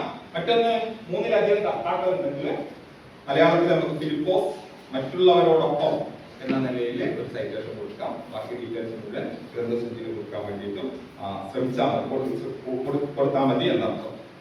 നേരത്തെ പറഞ്ഞ പ്രശ്നമാണ് ഗബ്യപ്പന്റെ 2 പുസ്തകങ്ങൾ നമ്മൾ ഒരേ വർഷം സ്വീകരിച്ചിട്ടുണ്ട് എങ്കിൽ ഇൻടെക്സ്റ്റ് സൈറ്റേഷൻ കൊടുക്കുമ്പോൾ A എന്നും B എന്നും വേർതിരിക്കുക. അത് കൃത്യമായിട്ട് അവിടെ സൂചിപ്പിക്കാൻ വേണ്ടിയിട്ട് ശ്രമിക്കുകയും ചെയ്യുക. ഇനി മറ്റൊരു പ്രശ്നം, ഇതും വളരെ പ്രധാനപ്പെട്ടതാണ്, ഇൻഡയറക്റ്റ് സൈറ്റേഷൻ എന്ന് പറയുന്നത്. ഒറിജിനൽ ടെക്സ്റ്റ് നമ്മൾ കണ്ടിട്ടില്ല എങ്കിൽ ഒരു കാരണവശാലും ടെക്സ്റ്റിന് നേരിട്ട് നമ്മൾ സൈറ്റ് ചെയ്ത് അതിന് ക്രെഡിറ്റ് കൊടുക്കാൻ പാടില്ല. അത് നമ്മൾ എവിടെ നിന്നാണോ സ്വീകരിച്ചിട്ടുള്ളത് അവരിൽ ഉദ്ധരിച്ചിട്ടാണ് നമ്മളത് മനസ്സിലാക്കിയിട്ടുള്ളത് എന്നത് സൈറ്റേഷനിൽ കൃത്യമായി സൂചിപ്പിച്ചിരിക്കണം. ഉദാഹരണത്തിന് എന്താണ് ആനന്ദവർദ്ധനൻ ഇങ്ങനെ പറയുന്നുണ്ട് എന്നുള്ളത് ആനന്ദവർദ്ധനിൽ നിന്നല്ല, ആനന്ദവർദ്ധനന്റെ മൂലകൃതി വായിച്ചിട്ടല്ല നമ്മൾ മനസ്സിലാക്കിയിട്ടുള്ളത്, ടി ഭാസ്കരന്റെ ഭാരതീയ കാവ്യശാസ്ത്രത്തിൽ നിന്നാണ് നമ്മൾ മനസ്സിലാക്കിയിട്ടുള്ളത് എങ്കിൽ ബ്രാക്കറ്റിൽ സൈറ്റേഷൻ കൊടുക്കുമ്പോൾ ഇന്നാണ് ഉദ്ധരിച്ചത് എന്നുള്ള നിലയിൽ ഉദ്ധ എന്ന് കൊടുത്തതിന് ശേഷം മാത്രം ഭാസ്കരൻ എന്ന് കൊടുക്കുക. Then Bhaskaran T Bhaskaran credit കൊടുക്കുകയും ചെയ്യാം. കാരണം അതിനകത്തുള്ള ഏത് പിഴവുകളും ഈ ഭാസ്കരനാണ് വഹിക്കേണ്ടത്, നമ്മളല്ല എന്നുള്ളത് ഓർത്ത് വെക്കുക. അതുകൊണ്ട് കോട്ട് ചെയ്തിട്ട് മറ്റൊരാൾ പറഞ്ഞതിന് മറ്റൊരു പുസ്തകത്തിൽ കഴിവതും മൂലകൃതി പരിശോധിക്കാൻ വേണ്ടി നമ്മൾ ശ്രദ്ധിക്കുക. പക്ഷെ ചിലപ്പോൾ മൂലകൃതി പരിശോധിക്കാൻ നമുക്ക് കഴിഞ്ഞൊന്നുമില്ല. ഇപ്പൊ ഫ്രഞ്ച് ഭാഷയിൽ വന്ന ഒരു പ്രബന്ധത്തിനകത്ത് ഇന്ന കാര്യമാണ് പറയുന്നതെന്ന് പറഞ്ഞു കഴിഞ്ഞാൽ ഒരു പക്ഷെ നമുക്കത് പരിശോധിക്കാൻ ലഭ്യമാവണമെന്നില്ല. അങ്ങനെ വരുന്ന സന്ദർഭത്തിൽ അത് കോട്ടഡ് എന്ന് തന്നെ ഉദ്ധരിച്ചിരിക്കുന്ന ആളാണ് എന്നുള്ള നിലയിൽ തന്നെ സൈറ്റ് ചെയ്യാൻ വേണ്ടിയിട്ട് നമ്മൾ ശ്രദ്ധിക്കുക എന്ന് ഓർത്ത് വെക്കുക. ഇനി മൾട്ടിവാല്യം കൃതികൾ സൂചിപ്പിക്കുമ്പോൾ നമ്മൾ ഒന്നിലധികം വോള്യത്തിൽ നിന്ന് ആശയങ്ങൾ സ്വീകരിക്കുന്നുണ്ട് എങ്കിൽ വോള്യം കൃത്യമായിട്ട് ഇൻടെക്സ്റ്റ് സൈറ്റേഷനിലും കാണിക്കേണ്ടതുണ്ട്. അതുപോലെ ഗ്രന്ഥലേഖന സൂചികയിൽ കാണിക്കേണ്ടത്. ഉള്ളൂരിന്റെ കേരള സാഹിത്യ ചരിത്രത്തിലെ വോള്യം 1 ൽ നിന്നും വോള്യം 3 ൽ നിന്നും നമ്മളൊരു ആശയം സ്വീകരിക്കുന്നുണ്ട് എങ്കിൽ സൈറ്റ് ചെയ്യുമ്പോൾ ഇവിടെ വോള്യം ഏതാണ് എന്ന് കൃത്യമായിട്ട് കാണിക്കണം. ഇവിടെ 1 ൽ നിന്നാണ്, ഇത് 3-ാം വോള്യത്തിൽ നിന്നാണ്. അതുപോലെ തന്നെ ഗ്രന്ഥലേഖ സൂചികയ്ക്കകത്ത് ഏതൊക്കെ വാല്യം ഉപജീവിച്ചിട്ടുള്ളത് എന്നും സൂചിപ്പിക്കേണ്ടതുണ്ട്. അതല്ലാതെ ഉള്ളൂർ പരമേശ്വരയ്യർ കേരള സാഹിത്യ ചരിത്രം എന്ന് കേവലമായി പറഞ്ഞാൽ പോലെ ഏത് വോള്യത്തിൽ നിന്നാണ് എന്നുള്ളത് ഇൻടെക്സ്റ്റ് സൈറ്റേഷനിൽ വരണം, വർക്ക് സൈറ്റ് ചെയ്തതിനകത്തും വരേണ്ടതുണ്ട് എന്നർത്ഥം. എങ്കിൽ മാത്രമേ അത് ശരിയായ രീതിയിലുള്ള സൈറ്റേഷനായി മാറുന്നുള്ളൂ എന്നർത്ഥം. പിന്നെ ഇത് നിങ്ങളുടെ എന്താണ് ജേണലുമായി ബന്ധപ്പെട്ടിട്ടുള്ള ഒരു കാര്യമാണ്, ഞാൻ ആവർത്തിക്കുന്നില്ല. ഇത് ശ്രദ്ധിക്കുക.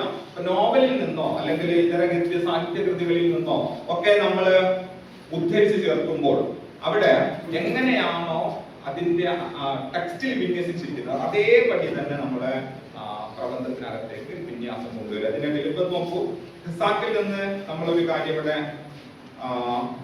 ഉദ്ധരിച്ചിരിക്കുകയാണ്.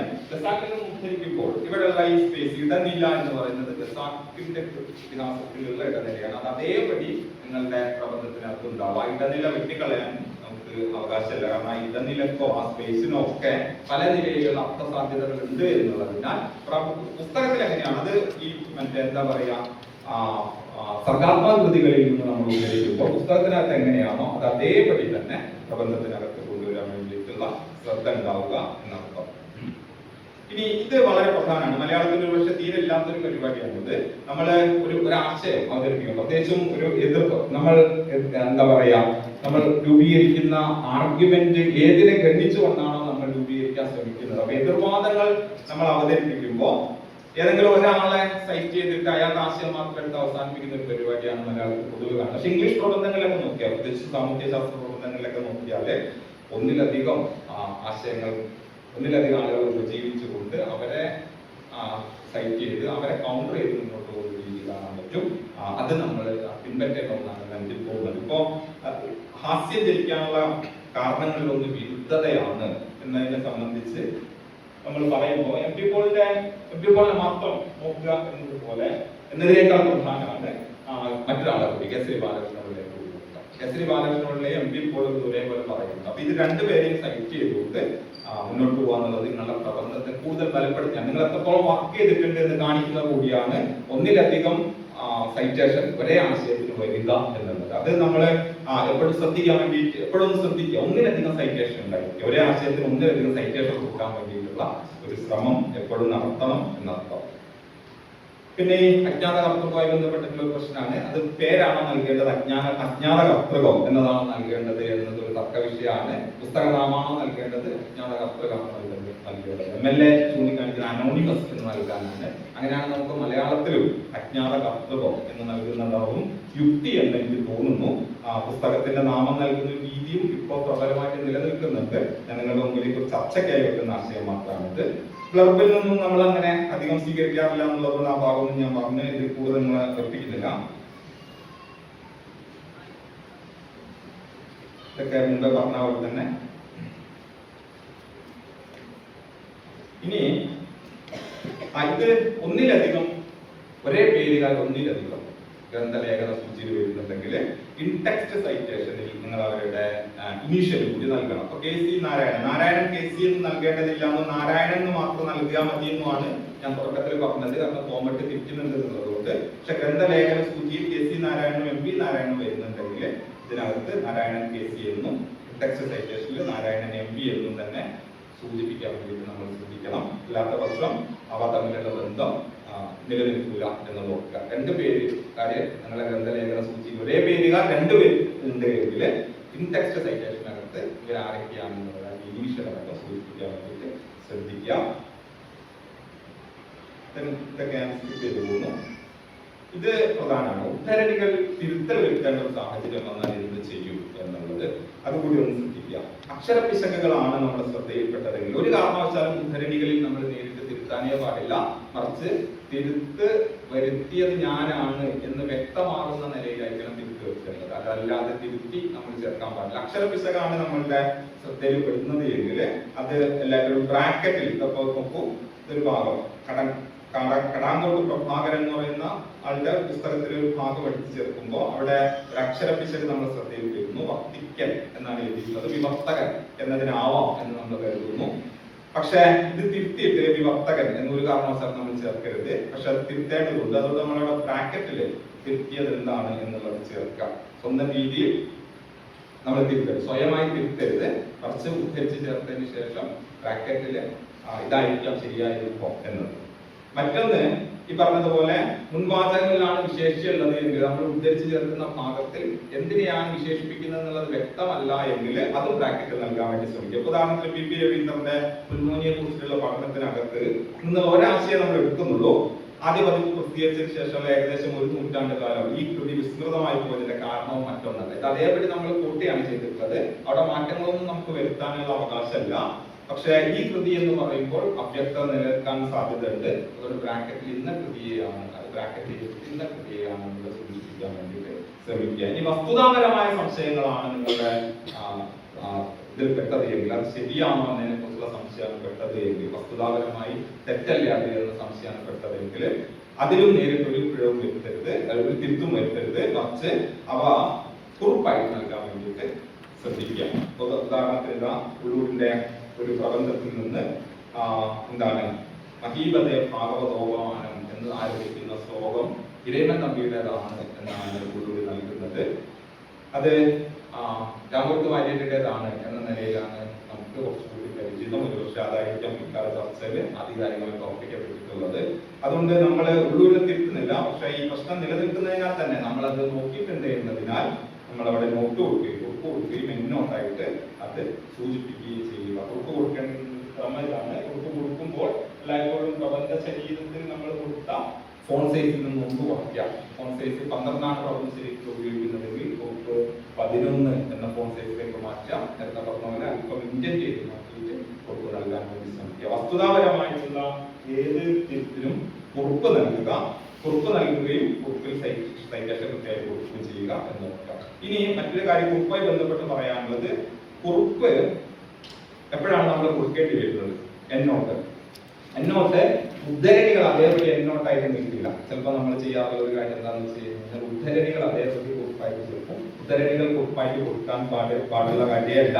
മറിച്ച് കുറിപ്പ് എല്ലായ്പ്പോഴും ഒരു സംവാദത്തെ ഓപ്പൺ ചെയ്യുന്നതായിരിക്കും. എപ്പോഴും കുറിപ്പ് ഒരു ഡിസ്കഷൻ ഓപ്പൺ ചെയ്യുന്ന നിലയിലുള്ള, എന്നാൽ പ്രബന്ധ ശരീരത്തിൽ നമുക്ക് നേരിട്ട് ആവശ്യമില്ലാത്ത, പ്രബന്ധാവശ്യാർത്ഥം നമ്മൾ നടത്തിയിട്ടുള്ള എന്താ പറയുക അന്വേഷണങ്ങളുടെ ഭാഗമായി നമുക്ക് തെളിഞ്ഞു കിട്ടിയിട്ടുള്ള ചില ആശയങ്ങൾ സംവാദമണ്ഡലം രൂപീകരിക്കുക എന്നുള്ളതാണ് കുറിപ്പിന്റെ പ്രാഥമികമായ കർത്തവ്യം എന്നത് ഓർക്കുക. അതുകൊണ്ട് അങ്ങനെ ഒരു എക്സ്ട്രാ ഡിബേറ്റിനുള്ള ക്ഷണമായിട്ടാണ് കുറിപ്പുകൾ എന്നോട്ട് പ്രാഥമികമായിട്ട് പ്രവർത്തിക്കുന്നത്. അതല്ലാത്ത ചില സമയങ്ങളിൽ നമുക്ക് കുറിപ്പ് കൊടുക്കേണ്ടി വരുന്ന ചില നിർബന്ധിത സന്ദർഭങ്ങളിൽ മാത്രമേ കുറിപ്പ് നൽകേണ്ടതുള്ളൂ. അതല്ലാതെ ഉദ്ധരണികളൊക്കെ അതേപടി എടുത്ത് കുറിപ്പ് ആയിട്ട് കൊടുക്കേണ്ട കാര്യം ഉദിക്കുന്നില്ല എന്ന് തോന്നുന്നു. ഇത്രയാണ് എനിക്ക് പ്രാഥമികമായിട്ട് പറയാനുള്ളത്. നിങ്ങൾക്ക് ഉപകാരം ഉണ്ടായോ എന്ന് എനിക്ക് അറിയില്ല. പിന്നെ എന്തായാലും ഒരു പൊതുക്രമവും രീതിയും ഒക്കെ രൂപപ്പെടുത്തുന്നതിലേക്കുള്ള ഒരു ചർച്ചയ്ക്ക് വേണ്ടിയിട്ട് നിങ്ങളുടെ മുമ്പിൽ വെച്ചുകൊണ്ട് മലയാള യൂണിവേഴ്സിറ്റി എന്നുള്ള നിലയിൽ മലയാളത്തിലെ പ്രബന്ധ രചനകൾക്ക് വ്യവസ്ഥാപിതമായ ഒരു ക്രമീകൃത സ്വഭാവം പുലർത്താനുള്ള ഉത്തരവാദിത്വം സ്വയം ഏറ്റെടുക്കണം. അതിനുവേണ്ടിയിട്ട് ഒരു ആമുഖം മാത്രമായിട്ട് പറഞ്ഞുകൊണ്ട് ഞാൻ അവസാനിപ്പിക്കുന്നു. ബാക്കി നമുക്ക് പരസ്പരമുള്ള സംഭാഷണങ്ങളിലൂടെ വികസിപ്പിക്കുകയോ ഉപയോഗിക്കുകയോ ചെയ്യാം എന്ന് വിചാരിക്കുന്നു.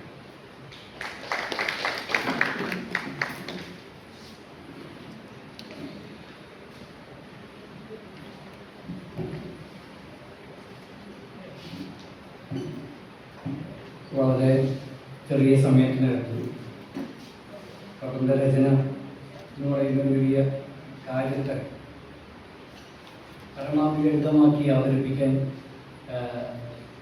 കഴിഞ്ഞിട്ടുണ്ട്. അത് തന്നെ വാക്ക്, ഭാഷ, പ്രയോഗം, അതിൽ തന്നെ തിരുത്ത്, വർജനം, സ്വീകാര്യം, അഭിപ്രായം, നിർദ്ദേശം, അളവ്, ചോദ്യം ചെയ്യൽ, വിമർശനം എന്നിങ്ങനെ എല്ലാം തന്നെ വളരെ സൂക്ഷ്മമായി കൊണ്ടുവരാനും നമ്മളെ ആ അർത്ഥത്തിലേക്ക് കൊണ്ടുപോകാനും ഈ സെഷനകത്ത് കഴിഞ്ഞിട്ടുണ്ട് എന്നുള്ളതിൽ ഞാൻ വളരെ സൂക്ഷ്മമായി ശ്രദ്ധിക്കുകയായിരുന്നു. So thank you so much ഈ ഒരു സെഷൻ കൈകാര്യം ചെയ്തതിൽ. തീർച്ചയായിട്ടും ഇത് അവസാനിക്കുന്നില്ല. നമുക്ക് ഒരുപാട് ചോദ്യങ്ങളോ അല്ലെങ്കിൽ സംശയങ്ങളോ ഇതിൻ്റെ ഭാഗമായിട്ടുണ്ടായിരിക്കും. വ്യക്തിപരമായി ഒരു മലയാള സർവകലാശാലയിൽ ഞങ്ങൾക്ക് 11 സ്കൂളുകളിലായി വിവിധ സബ്ജക്റ്റുകളാണ്, വളരെ ഇന്റർഡിസിപ്ലിനറി ആയി വിഷയങ്ങളാണ് സർവകലാശാലക്കകത്ത് മലയാളത്തിൽ ഞങ്ങൾ കൈകാര്യം ചെയ്തിരുന്നത്. അപ്പോൾ ഇത്തരത്തിലുള്ള ഒരു റൈറ്റിംഗ് സ്റ്റൈൽ എല്ലാ അർത്ഥത്തിലും അല്ലെങ്കിൽ മറ്റ് വിഷയങ്ങൾക്കകത്തൊക്കെ സ്വീകാര്യമാണ് എന്നൊരു വ്യക്തിപരമായിട്ടുള്ള ഒരു ചോദ്യം മാത്രം ചോദിച്ചുകൊണ്ട് പൊതു ചർച്ചയിലേക്ക്, ചോദ്യങ്ങളിലേക്ക് എല്ലാവരെയും സ്വാഗതം ചെയ്യുന്നു.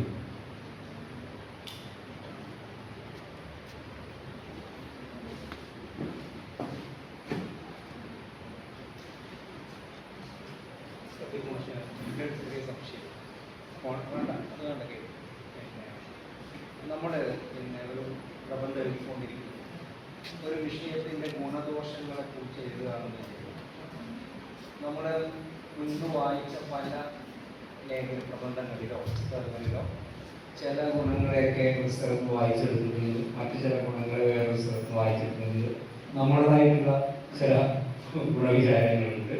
അതുപോലെ കുറേ ആളുകൾ പറഞ്ഞ ദോഷങ്ങൾ ചില പ്രബന്ധങ്ങളിൽ നിന്ന് കിട്ടി, മറ്റു പ്രബന്ധങ്ങളിൽ നിന്ന് കിട്ടി, നമ്മുടേതായിട്ടുള്ള ചില ദോഷ വിചാരം. ഇത് നമ്മൾ എഴുതുക, എഴുതുന്ന സമയത്ത് അത് സൈറ്റ് ചെയ്യേണ്ടതുണ്ടോ എന്നുള്ളതാണ് എൻ്റെ ഒരു സംശയം. അങ്ങനെ സൈറ്റ് ചെയ്യുകയാണെങ്കിൽ ഇങ്ങനെ സൈറ്റ് ചെയ്യണം. ഇപ്പോൾ നമ്മളൊരു ഞാൻ ഇപ്പോൾ നാളെ അവതരിപ്പിക്കുന്ന പ്രബന്ധത്തിൽ പോലും നവമാധ്യമ പൊതുമണ്ഡലത്തിൻ്റെ നവമാധ്യമങ്ങൾ ഉണ്ടാക്കുന്ന പൊതുമണ്ഡലങ്ങളുടെ ഗുണങ്ങളും ദോഷങ്ങളും പല ആളുകളുടെ ലേഖനങ്ങളിൽ നിന്നും പ്രബന്ധങ്ങളിൽ നിന്നും വായിച്ചെടുത്തിട്ടുണ്ട്. എൻ്റെതായുള്ള ചില ഗുണബോധങ്ങളും ചില ദോഷങ്ങളും തോന്നി. ഇത് ഞാൻ നിരത്തി കൊടുക്കുകയാണ്. ഞാൻ എഴുതുക ഇന്നതിനെക്കുറിച്ച് ഇങ്ങനെയുള്ള ചില വിമർശനങ്ങൾ നിൽക്കുന്നുണ്ട്, ഇങ്ങനെയുള്ള ചില ഗുണങ്ങൾ പറയും. ഇത് സൈറ്റ് ചെയ്യേണ്ടതുണ്ടോ, സൈറ്റ് ചെയ്യുന്നുണ്ടെങ്കിൽ എങ്ങനെയാണ് ചെയ്യുക? ഞാനൊരു കാര്യം പറയട്ടെ, അതൊരു ഔപചാരികമായ ചർച്ചാ സ്വഭാവം ഇല്ലാത്ത നിലയിൽ നമുക്ക് ആലോചിച്ച് നോക്കാം. പരസ്പരം അങ്ങോട്ടും ഇങ്ങോട്ടും ഉത്തരമൊന്നുമല്ല കേട്ടോ. ഈ പറഞ്ഞ കാര്യം നമ്മൾ പുറത്തുനിന്ന് ഒരു ആശയം സ്വീകരിക്കുമ്പോൾ നമ്മുടെ പ്രവർത്തനത്തിനകത്ത് പുറത്തുനിന്ന് ഏത് ആശയം സ്വീകരിച്ചു കഴിഞ്ഞു കഴിഞ്ഞാലും നമ്മൾ സൈറ്റേഷൻ കൊടുത്തിരിക്കണം, ക്രെഡിറ്റ് കൊടുത്തിരിക്കണം. അപ്പം സാമാന്യ ധാരണയായി ഉറപ്പിക്കപ്പെട്ടിട്ടുള്ള ചില പൊതുധാരണകൾ ഉണ്ടാവുമല്ലോ. ഉദാഹരണത്തിന് കുമാരനാശാൻ താല്പര്യകതയാണ് എന്നതിന് നമ്മൾ സൈറ്റ് ചെയ്യേണ്ട കാര്യമില്ല. അത് നമ്മളാണ് നിങ്ങൾ സൈറ്റ് ചെയ്യാൻ വേണ്ടിയില്ല. അതൊരു സാമാന്യ ധാരണയെ നമുക്കിത് ഉറച്ചു കഴിഞ്ഞൊരു കാര്യമാണ്. അല്ലെങ്കിൽ ഹിന്ദുലേഖ മലയാളത്തിൽ ആദ്യത്തെ ലക്ഷണയുക്തമായ നോവലായി കരുതപ്പെടുന്നു എന്ന് നമ്മൾ എഴുതുമ്പോൾ അത് സൈറ്റ് ചെയ്യേണ്ട കാര്യം. അത് കേന്ദ്രം പറഞ്ഞോ മറ്റാരും പറഞ്ഞൊന്നും സൈറ്റ് ചെയ്യേണ്ട കാര്യമില്ല. അത് താരതമ്യേന നമുക്കിടയിൽ ഒരു വ്യാവഹാരിക യാഥാർത്ഥ്യമായി ഉറപ്പിക്കപ്പെട്ട കാര്യമാണ്. അതല്ലാതെ പൊതുധാരണയിൽ ഇല്ലാത്ത ഏതാശയത്തെയും നമ്മൾ മറ്റൊരു സ്വീകരിക്കുമ്പോൾ നിശ്ചയമായിട്ടും അത് ക്രെഡിറ്റ് കൊടുത്ത് തന്നെ നമുക്ക് മുന്നോട്ട് പോകാനേ പറ്റുള്ളൂ. കാരണം ഇത് ഒന്നിലധികം പേര് ഈ ആശയം പറയുന്നുണ്ടെങ്കിൽ അത് നിങ്ങളുടെ പ്രബന്ധത്തെ ബലപ്പെടുത്തുക ചെയ്യുന്നത്. ഒന്നിലധികം ആശയങ്ങളെ നമ്മൾ നമ്മുടെ ആർഗ്യുമെന്റ് സ്വീകരിക്കാൻ വേണ്ടി, ആർഗ്യുമെന്റ് ഡെവലപ്പ് ചെയ്യാൻ വേണ്ടി ഒന്നിലധികം ആശയങ്ങളെ നമ്മൾ സ്വീകരിച്ചിട്ടുണ്ട്, നോക്കിയിട്ടുണ്ട് എന്നുള്ളത്. അതുകൊണ്ട് അത് സൈറ്റ് ചെയ്യുക എന്നുള്ളത് നിങ്ങളുടെ പ്രബന്ധത്തെ ബലപ്പെടുത്തുന്ന ഘടകമാണ്. ഒരു എന്താ പറയുന്ന പുസ്തകത്തെ സംബന്ധിച്ച് ഉയർന്നിട്ടുള്ള വിമർശനങ്ങളുടെ, പക്ഷെ അവ എല്ലാം നമുക്ക് ചേർക്കാനും അതെല്ലാം കൂടി ചേരുമ്പോൾ എന്താ പറയുക മുഴുവനായിട്ട് സൈറ്റേഷൻ രീതിയായി പോവുകയും ചെയ്യുമോ എന്ന് പ്രയാസം ഉണ്ടെങ്കിൽ ആ വിമർശനങ്ങളുടെ ഒരു പൊതു തത്വത്തെ നമ്മൾ തിരിച്ചെടുക്കുക. ഇപ്പോ ഹിന്ദുലേഖയെ കുറിച്ച് വന്നിട്ടുള്ള മലയാള എന്താ പറയുക ഹിന്ദുലേഖയിലെ ഈ ഇംഗ്ലീഷും ഹിന്ദുലേഖയും തമ്മിലുള്ള ബന്ധത്തെ കുറിച്ചിട്ട് ഹിന്ദുലേഖ എന്ന നോവലും ഇംഗ്ലീഷിൽ വിമോചനോപാധിയായിട്ടാണ് ഹിന്ദുലേഖ കാണുന്നത് എന്നതിനോട് ഉയർന്നിട്ടുള്ള വിമർശനങ്ങൾ, പോസ്റ്റ് കൊളോണിയൽ വിമർശനങ്ങൾ ഒരു 7 ഉണ്ടാവും. ഇവയെല്ലാം തന്നെ ഓരോന്നിന്റെയും ആശയത്തെ നമ്മൾ വേറെ വേറെ കാണേണ്ടതില്ല. പക്ഷെ ഇവയെല്ലാം കൂടി വായിച്ചിട്ട് ഇവയുന്നത് ഒരു പൊതു തത്വം നമ്മൾ നിർദ്ദേശിച്ചിട്ടുണ്ട്. ഇംഗ്ലീഷ് വിമോചനോപാധിയായി കാണുന്നു എന്നതിനാൽ ഈ കൃതിക്കകത്ത് ഒരു കൊളോണിയൽ ആധുനികതയോടുള്ള സമ്പൂർണമായ ആധിപത്യം കാണാൻ കഴിയുന്നുണ്ട് എന്ന് വിമർശകർ ഇതിനകം ചൂണ്ടിക്കാണിച്ചിട്ടുണ്ട് എന്ന് പറഞ്ഞിട്ട് ബ്രാക്കറ്റിലെ വിമർശകരാണ് ഈ പുസ്തകം സേവിക്കുക. അതൊന്നിലധികം ഉണ്ടായിരിക്കുക എന്നുള്ളത് നിങ്ങളുടെ പ്രബന്ധത്തെ ബലപ്പെടുത്തുന്ന കാര്യം തന്നെയാണ്. അതല്ലാതെ ഈ ഞാൻ നേരത്തെ പറഞ്ഞ പോലെ പൊതു യാഥാർത്ഥ്യം എന്നുള്ള നിലയിൽ നമ്മൾ ഇതിനകം മനസ്സിലാക്കുകയോ നമ്മുടെ സാമാന്യധാരണകൾ ഉറപ്പിക്കപ്പെടുകയോ ചെയ്ത കാര്യങ്ങളെ കുറിച്ച് ബാക്കി എന്ത് സ്വീകരിക്കുമ്പോഴും നമ്മളത് എടുത്തു നൽകി തന്നെ മുന്നോട്ട് പോകാൻ സാധിക്കും. അതാണോ ചോദിച്ചതെന്നറിയില്ല.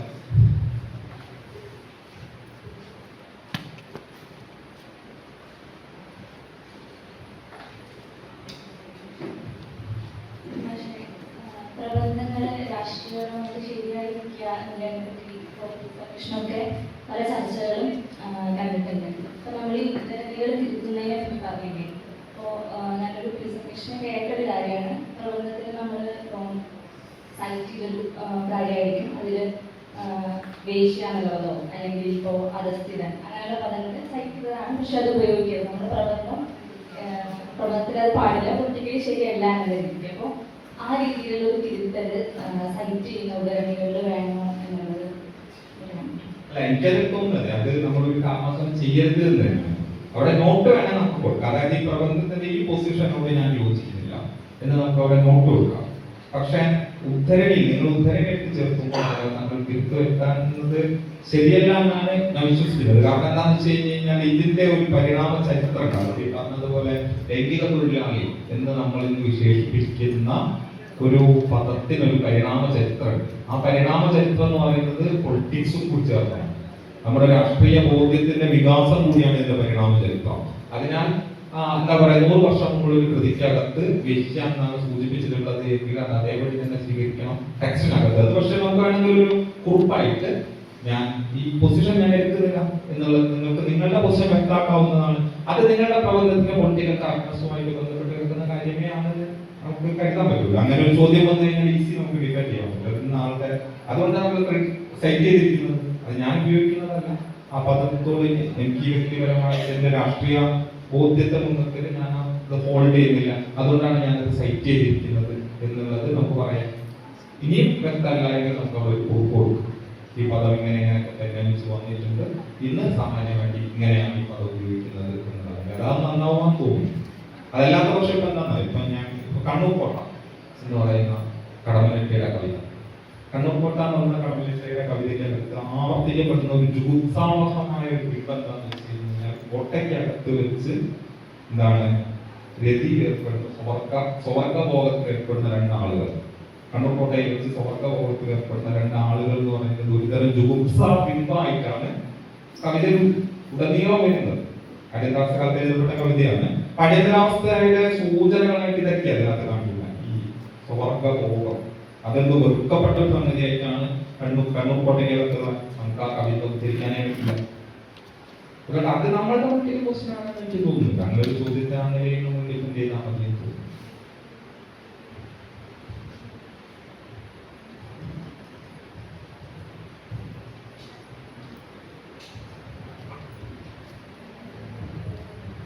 ഒരു ചെറിയ സംശയം, അതായത് നമ്മൾ പ്രബന്ധത്തിലേക്ക് ആവശ്യമായ വായനകൾ നടത്തുമ്പോൾ അക്കാദമിക് അല്ലാത്ത പുസ്തകങ്ങൾ, ഫോർ എക്സാമ്പിൾ മിഷണറിമാരുടെ ചരിത്രം അറിയാൻ വേണ്ടിയിട്ട് ചിലപ്പം ഉപയോഗിക്കുന്നത് രൂപതകൾ തയ്യാറാക്കിയിട്ടുള്ള റിപ്പോർട്ടുകളായിരിക്കും. അപ്പോൾ അതിൽ എഴുതിയിരിക്കുന്നത് പ്രൈവറ്റ് സർക്കുലേഷനുള്ളിൽ എന്നാണ്. അപ്പം ഇത്തരം ഗ്രന്ഥങ്ങൾ നമുക്ക് ഉപയോഗിക്കാമോ? അത് സൈറ്റ് ചെയ്യാൻ പറ്റുമോ? അതൊരു എത്തിക്കൽ പ്രശ്നമാണ്. അപ്പോൾ നമ്മൾ ഫീൽഡ് വർക്ക് നടത്തുമ്പോഴേ മണ്ഡലവൃത്തികൾ നടത്തുമ്പോൾ ചില ആളുകൾ ഇത് സ്വകാര്യമായിട്ട് പറയുന്നതാണ്. ഒരു കാരണവശാലും നിങ്ങളുടെ പ്രബന്ധത്തിലോ മറ്റൊരിടത്തും ഉപയോഗിക്കരുത് എന്ന് പറഞ്ഞ് നമ്മോട് പറയുന്ന കാര്യങ്ങൾ നമുക്ക് പ്രബന്ധത്തിൽ ഉൾപ്പെടുത്താൻ പറ്റുമോ എന്നത് ഒരു പ്രശ്നമാണ്. എന്നതുപോലെയാണ് ഇത് പ്രസിദ്ധീകരണത്തിന് വേണ്ടിയിട്ടല്ല, പബ്ലിക്കിന് വേണ്ടിയിട്ടുള്ളതല്ല, പറഞ്ഞ പോലെ വിശ്വാസികളായിട്ടുള്ള ആളുകൾക്കിടയിൽ മാത്രം വിനിമയം ചെയ്യാൻ വേണ്ടി ഇത് ലഘുലേഖയാണ് എന്ന് വ്യക്തമാക്കുന്ന ഒരു രേഖ നമുക്ക് പ്രവർത്തനത്തിൽ ഉൾപ്പെടുത്താൻ പറ്റുമോ? അത് എത്തിക്കൽ പ്രശ്നമാണ്, ടെക്നിക്കൽ അല്ല. അതിൽ നമുക്ക് എനിക്ക് തോന്നിയൊരു കാര്യം എന്താണെന്ന് വെച്ച് കഴിഞ്ഞാൽ കഴിയുന്നത്ര ഇത് അവരുടെ അനുവാദത്തോടു കൂടി മാത്രം ഉൾപ്പെടുത്താൻ വേണ്ടി ശ്രമിക്കുക. അതായത് ഒരു പഴയ രേഖയാണ് എങ്കിൽ എന്താ പറയാ, എന്നത് ഉൾപ്പെടുത്തുന്നതിനകത്ത് പ്രയാസങ്ങൾ ഉണ്ടാകാനുള്ള സാധ്യത താരതമ്യേന കുറവായിരിക്കും. പക്ഷെ അവരോട് കാര്യങ്ങൾ ബോധ്യപ്പെടുത്തി ഉൾപ്പെടുത്താൻ വേണ്ടി ശ്രമിക്കുക. നിങ്ങളുടെ ബോധ്യപ്പെടുത്തലിന് ശേഷം ഉൾപ്പെടുത്തരുത് എന്നാണെങ്കിൽ ഉൾപ്പെടുത്താതിരിക്കുക എന്നുള്ളത് തന്നെയാണ് നമുക്ക് എടുക്കാൻ പറ്റുന്ന പൊസിഷൻ. അത് തരുന്ന ഒരു തെളിച്ചത്തെ നിങ്ങൾക്ക് സൂചനകളായിട്ടൊക്കെ നൽകാം. അതിലുപരി ഉൾപ്പെടുത്തരുത് എന്ന് പറയുന്ന, ഉദാഹരണത്തിന് കത്ത് പാട്ടുകളെ കുറിച്ച് പഠിക്കുമ്പോൾ ഒരു വലിയ പ്രശ്നത്തെ കുറിച്ചിട്ട് ചില ഗവേഷകരെ ചൂണ്ടിക്കാണിക്കാറുണ്ട്. കത്ത് പാട്ടുകൾ, കത്ത് പാട്ടുകളിലായിട്ട് ഈ മറ്റേ ഓഡിയോ കാസറ്റ് ടേപ്പ് റെക്കോർഡറില് ഈ റെക്കോർഡ് ചെയ്തിട്ട് ഗൾഫിലേക്ക് അയച്ചു കൊടുക്കുക, എന്നിട്ട് ഗൾഫിൽ നിന്ന് തന്നെ മറുപടി അയച്ചു കൊടുക്കുക എന്നുള്ള പരിപാടി 80-90കളിൽ മലബാറിൽ വളരെ സജീവമായിരുന്നു. ഭാര്യയും ഭർത്താവും തമ്മിൽ നടക്കുന്ന സംഭാഷണം പലപ്പോഴും ഉണ്ടെങ്കിൽ ഭാര്യ വീട്ടിൽ നിന്ന് റെക്കോർഡ് ചെയ്യുന്നു, 2 മണിക്കൂർ റെക്കോർഡ് ചെയ്യുന്നു, ഏകദേശം 2 മണിക്കൂർ സംസാരിക്കാമോ, അതിനുള്ള മറുപടി ഭർത്താവ് അവിടുന്ന് റെക്കോർഡ് തിരിച്ചയച്ചു കൊടുക്കും. ഇങ്ങനെ ഒരു വലിയ ഡോക്യുമെന്റ് നമ്മുടെ കയ്യിലുണ്ട്. പല ആർക്കൈവുകളായിട്ട് സാധനം കിടക്കുന്നുണ്ട്. പക്ഷെ അത് നമുക്ക് ഗവേഷണത്തിൽ ഉപയോഗിക്കാൻ പറ്റുമോ? ഇതൊരു എത്തിക്കൽ ക്വസ്റ്റ്യനാണ്. അപ്പൊ അതിന് നമുക്ക് നിലവിൽ മറുപടി ഇല്ല. അപ്പോ മുസഫർ അഹമ്മദ് പോലെയുള്ള ഗവേഷകരൊക്കെ അത് നേരിട്ട് ഉപയോഗിക്കില്ല. മറിച്ച് അവരെ കേട്ട് കേൾക്കുന്നുണ്ട്, കേട്ടിട്ട് അതിന്റെ ഒരു തെളിച്ചം ആ പ്രബന്ധത്തിലേക്ക് കൊണ്ടുവരാൻ വേണ്ടി ശ്രമിക്കുന്നത്, നേരിട്ട് സൈറ്റ് ചെയ്യുന്നില്ല. അങ്ങനെ തന്നെയായിരിക്കും നമുക്ക് ഇപ്പൊ അത് സ്വീകരിക്കാൻ പറ്റുമോ? പലപ്പോഴും സ്വകാര്യമായതോ രഹസ്യമായതോ ആണ് എന്ന് അവർ കരുതുന്ന ഒന്നിനെയും നമ്മൾ പബ്ലിക് ആയതിലേക്ക് കൊണ്ടുവരാൻ വേണ്ടി ശ്രമിക്കാതിരിക്കാം. അങ്ങനെ ചെയ്യേണ്ടതിന് ആവശ്യം വരികയാണെങ്കിൽ അവരുടെ അനുവാദത്തോടു കൂടി മാത്രം അത് ചെയ്യാം. ഇനി നടക്കുന്നില്ല എങ്കിൽ അതിന്റെ ഒരു തെളിച്ചം മാത്രം സൂചനകളായി നൽകാൻ വേണ്ടിയിട്ട് ശ്രമിക്കുക എന്നുള്ളതാണ് അതിലേക്ക് തോന്നുന്നത്. അത് എത്തിക്കൽ ക്വസ്റ്റ്യനാണ്. അതെല്ലാം പരിഹരിക്കുന്നത് നമ്മൾ സ്വയം ആലോചിക്കേണ്ടതാണ്.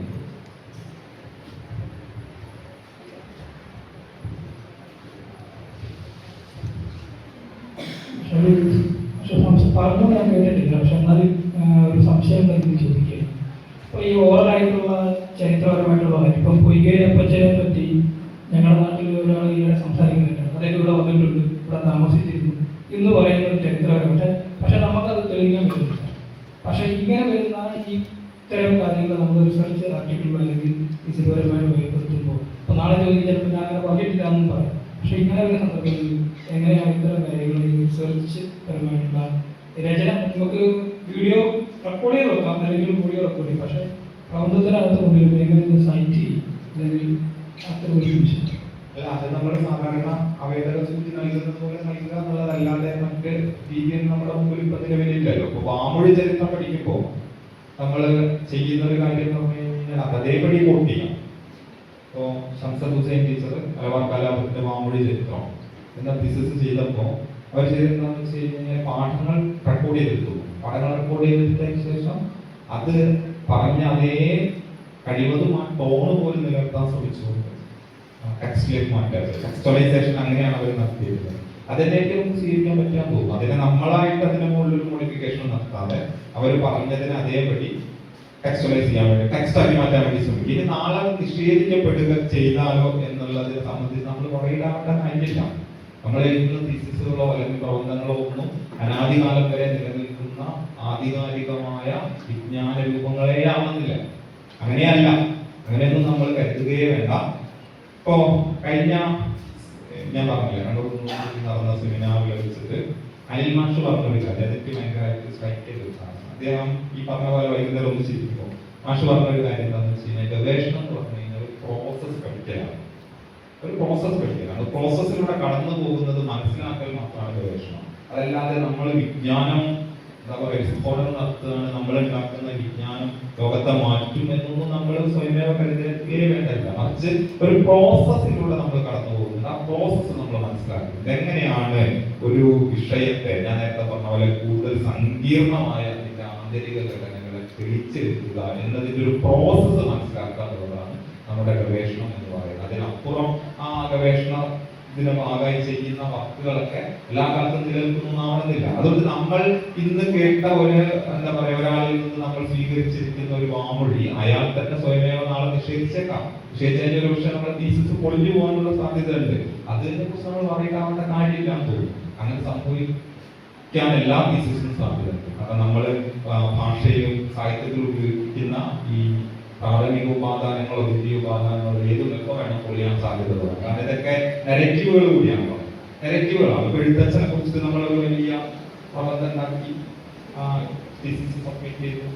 എഴുത്തച്ഛൻ എന്നത് തന്നെ വാസ്തവത്തിൽ ഒരു കൺസെപ്റ്റാണ്, സങ്കല്പനം മാത്രമാണ്. ഇപ്പം ഒരു 100 വർഷം 50 വർഷം കഴിഞ്ഞ് കഴിഞ്ഞാൽ പുതിയൊരു എന്താ ചരിത്ര രേഖ കിട്ടുകയും എഴുത്തച്ഛൻ തിരൂര് ജനിച്ച ആളല്ല, ജന്മസ്ഥലം ചിറ്റൂരാണ്, മരിച്ചത് അവിടെയല്ല, മരിച്ചത് തിരൂരാണ് എന്നൊരു രേഖ, വളരെ ആധികാരികമായ രേഖ 100 വർഷം കഴിഞ്ഞ് ലഭിച്ചു കഴിഞ്ഞ് കഴിഞ്ഞാൽ 10 വർഷം കഴിഞ്ഞ് ലഭിച്ചു കഴിഞ്ഞ് കഴിഞ്ഞാൽ നമ്മളുടെ തിരിച്ചു പോയിട്ട് അതൊരു കൺസെപ്റ്റുകളെ മുൻനിർത്തിയിട്ട് നമ്മൾ ഉണ്ടാക്കുന്നതാണ്. നമ്മൾ വകയിടാവുന്ന കാര്യമില്ലാന്ന് തോന്നുന്നു. നാളെ സംഭവിക്കുന്നുണ്ട്. ഇന്ന് നമ്മൾ സത്യസന്ധത പുലർത്തുക എന്നുള്ളതാണ് പ്രധാനം.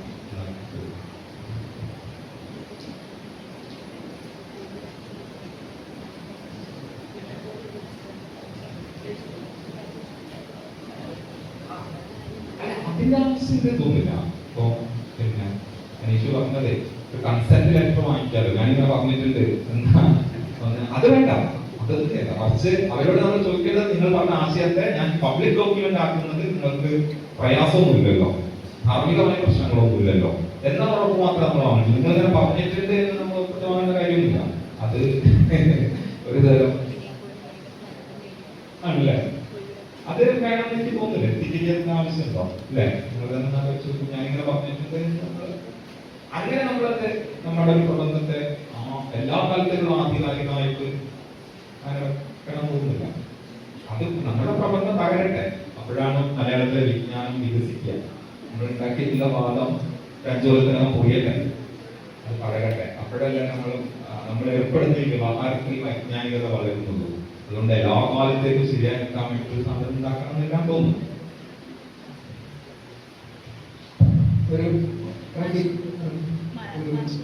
ഇപ്പൊ ഞാൻ വായിക്കുന്ന പുസ്തകമായോണ്ട് പറയുക, ഇദ്ദേഹം ചോദിച്ചില്ലേ മാഷോട്, അതായത് പൊയ്കയിൽ അപ്പച്ചനെ കുറിച്ച് പറയുന്ന കാര്യങ്ങൾ പറയാമോ? അത് പിന്നെ ഇപ്പോൾ സാർ എഴുതിയേക്കുന്നത് അങ്ങനെ തന്നെയാണ്. അതായത് പൊയ്കയിൽ അപ്പച്ചന്റെ മരണത്തിന് ശേഷം അദ്ദേഹത്തിന്റെ ഭാര്യയായ മറിയക്കുട്ടി പറഞ്ഞത് ഇങ്ങനെ എന്ന് പറഞ്ഞ് തന്നെ എഴുതിയിട്ടുണ്ട്. ആ പുസ്തകത്തിൽ അങ്ങനെ തന്നെ എഴുതിയിട്ടുണ്ട്. അതിനൊരു പ്രത്യേക അനുവാദം വാങ്ങിയിട്ടുണ്ടാവില്ലല്ലോ. പറഞ്ഞത് ഇങ്ങനെയാണ് എന്ന് പറഞ്ഞ് ഞാനൊരു മാസത്തിൽ ഞാൻ ഇങ്ങനെ വായിച്ചു എന്ന് പറഞ്ഞതും പിന്നെ ഇപ്പോൾ സനൽമോഹനും അങ്ങനെ എഴുതിയത് ഞാൻ വായിച്ചിട്ടുണ്ട്. അതില് എനിക്ക് തോന്നുന്നത് സനൽമോഹനാണ് ഈ സ്പോർട്സ് ആദ്യം ഓപ്പൺ ചെയ്തത്. സനൽ മാഷ് ആണ് ചെയ്തത് എന്നുള്ളത് കൊണ്ട് തന്നെ സംശയരഹിതമായി സനൽ മാഷിന് അതിന് ആധികാരികമായ ഉറവിടം ഉണ്ടാവും. ഒന്നുകിൽ മാഷിപ്പോ നേരിട്ട് സംസാരിക്കാൻ സാധ്യതയില്ല, അതിലുപരി മറ്റൊരു ഉറവിടത്തിൽ നിന്ന് മാഷിലേക്ക് വന്നതായി. സനൽമോഹനെയാണ് ഇപ്പോൾ സ്പ്രെഡ് ചെയ്യുന്നത്. സനൽമോഹനാണ് ഈ ആശയം പറയുന്നത്. സനൽമോഹന് ഉറപ്പായിട്ടും സംശയരഹിതമായിട്ടും അദ്ദേഹത്തെ പോലെയുള്ള വലിയ ഗവേഷകൻ എന്താ പറയാ അന്തരീക്ഷത്തിൽ ഒരു ആശയം തീർക്കുകയില്ല എന്നുള്ള കാര്യം നമുക്ക് ഉറപ്പാണല്ലോ. അപ്പൊ അത് എനിക്ക് തോന്നുന്ന ആധികാരികമായ ഉറവിടം ഉള്ള ഒന്ന് തന്നെയായിരിക്കും. സനൽമോഹന്റെ തീസിസ് ഒരുപക്ഷെ നോക്കിയാൽ, കാരണം ഇത് ഈ ഒരു പുസ്തകമാണ്. പുസ്തകത്തിനകത്ത് പൂർണ്ണമായ നിലയിൽ ക്രമങ്ങൾ പാലിക്കാൻ സാധ്യമല്ല.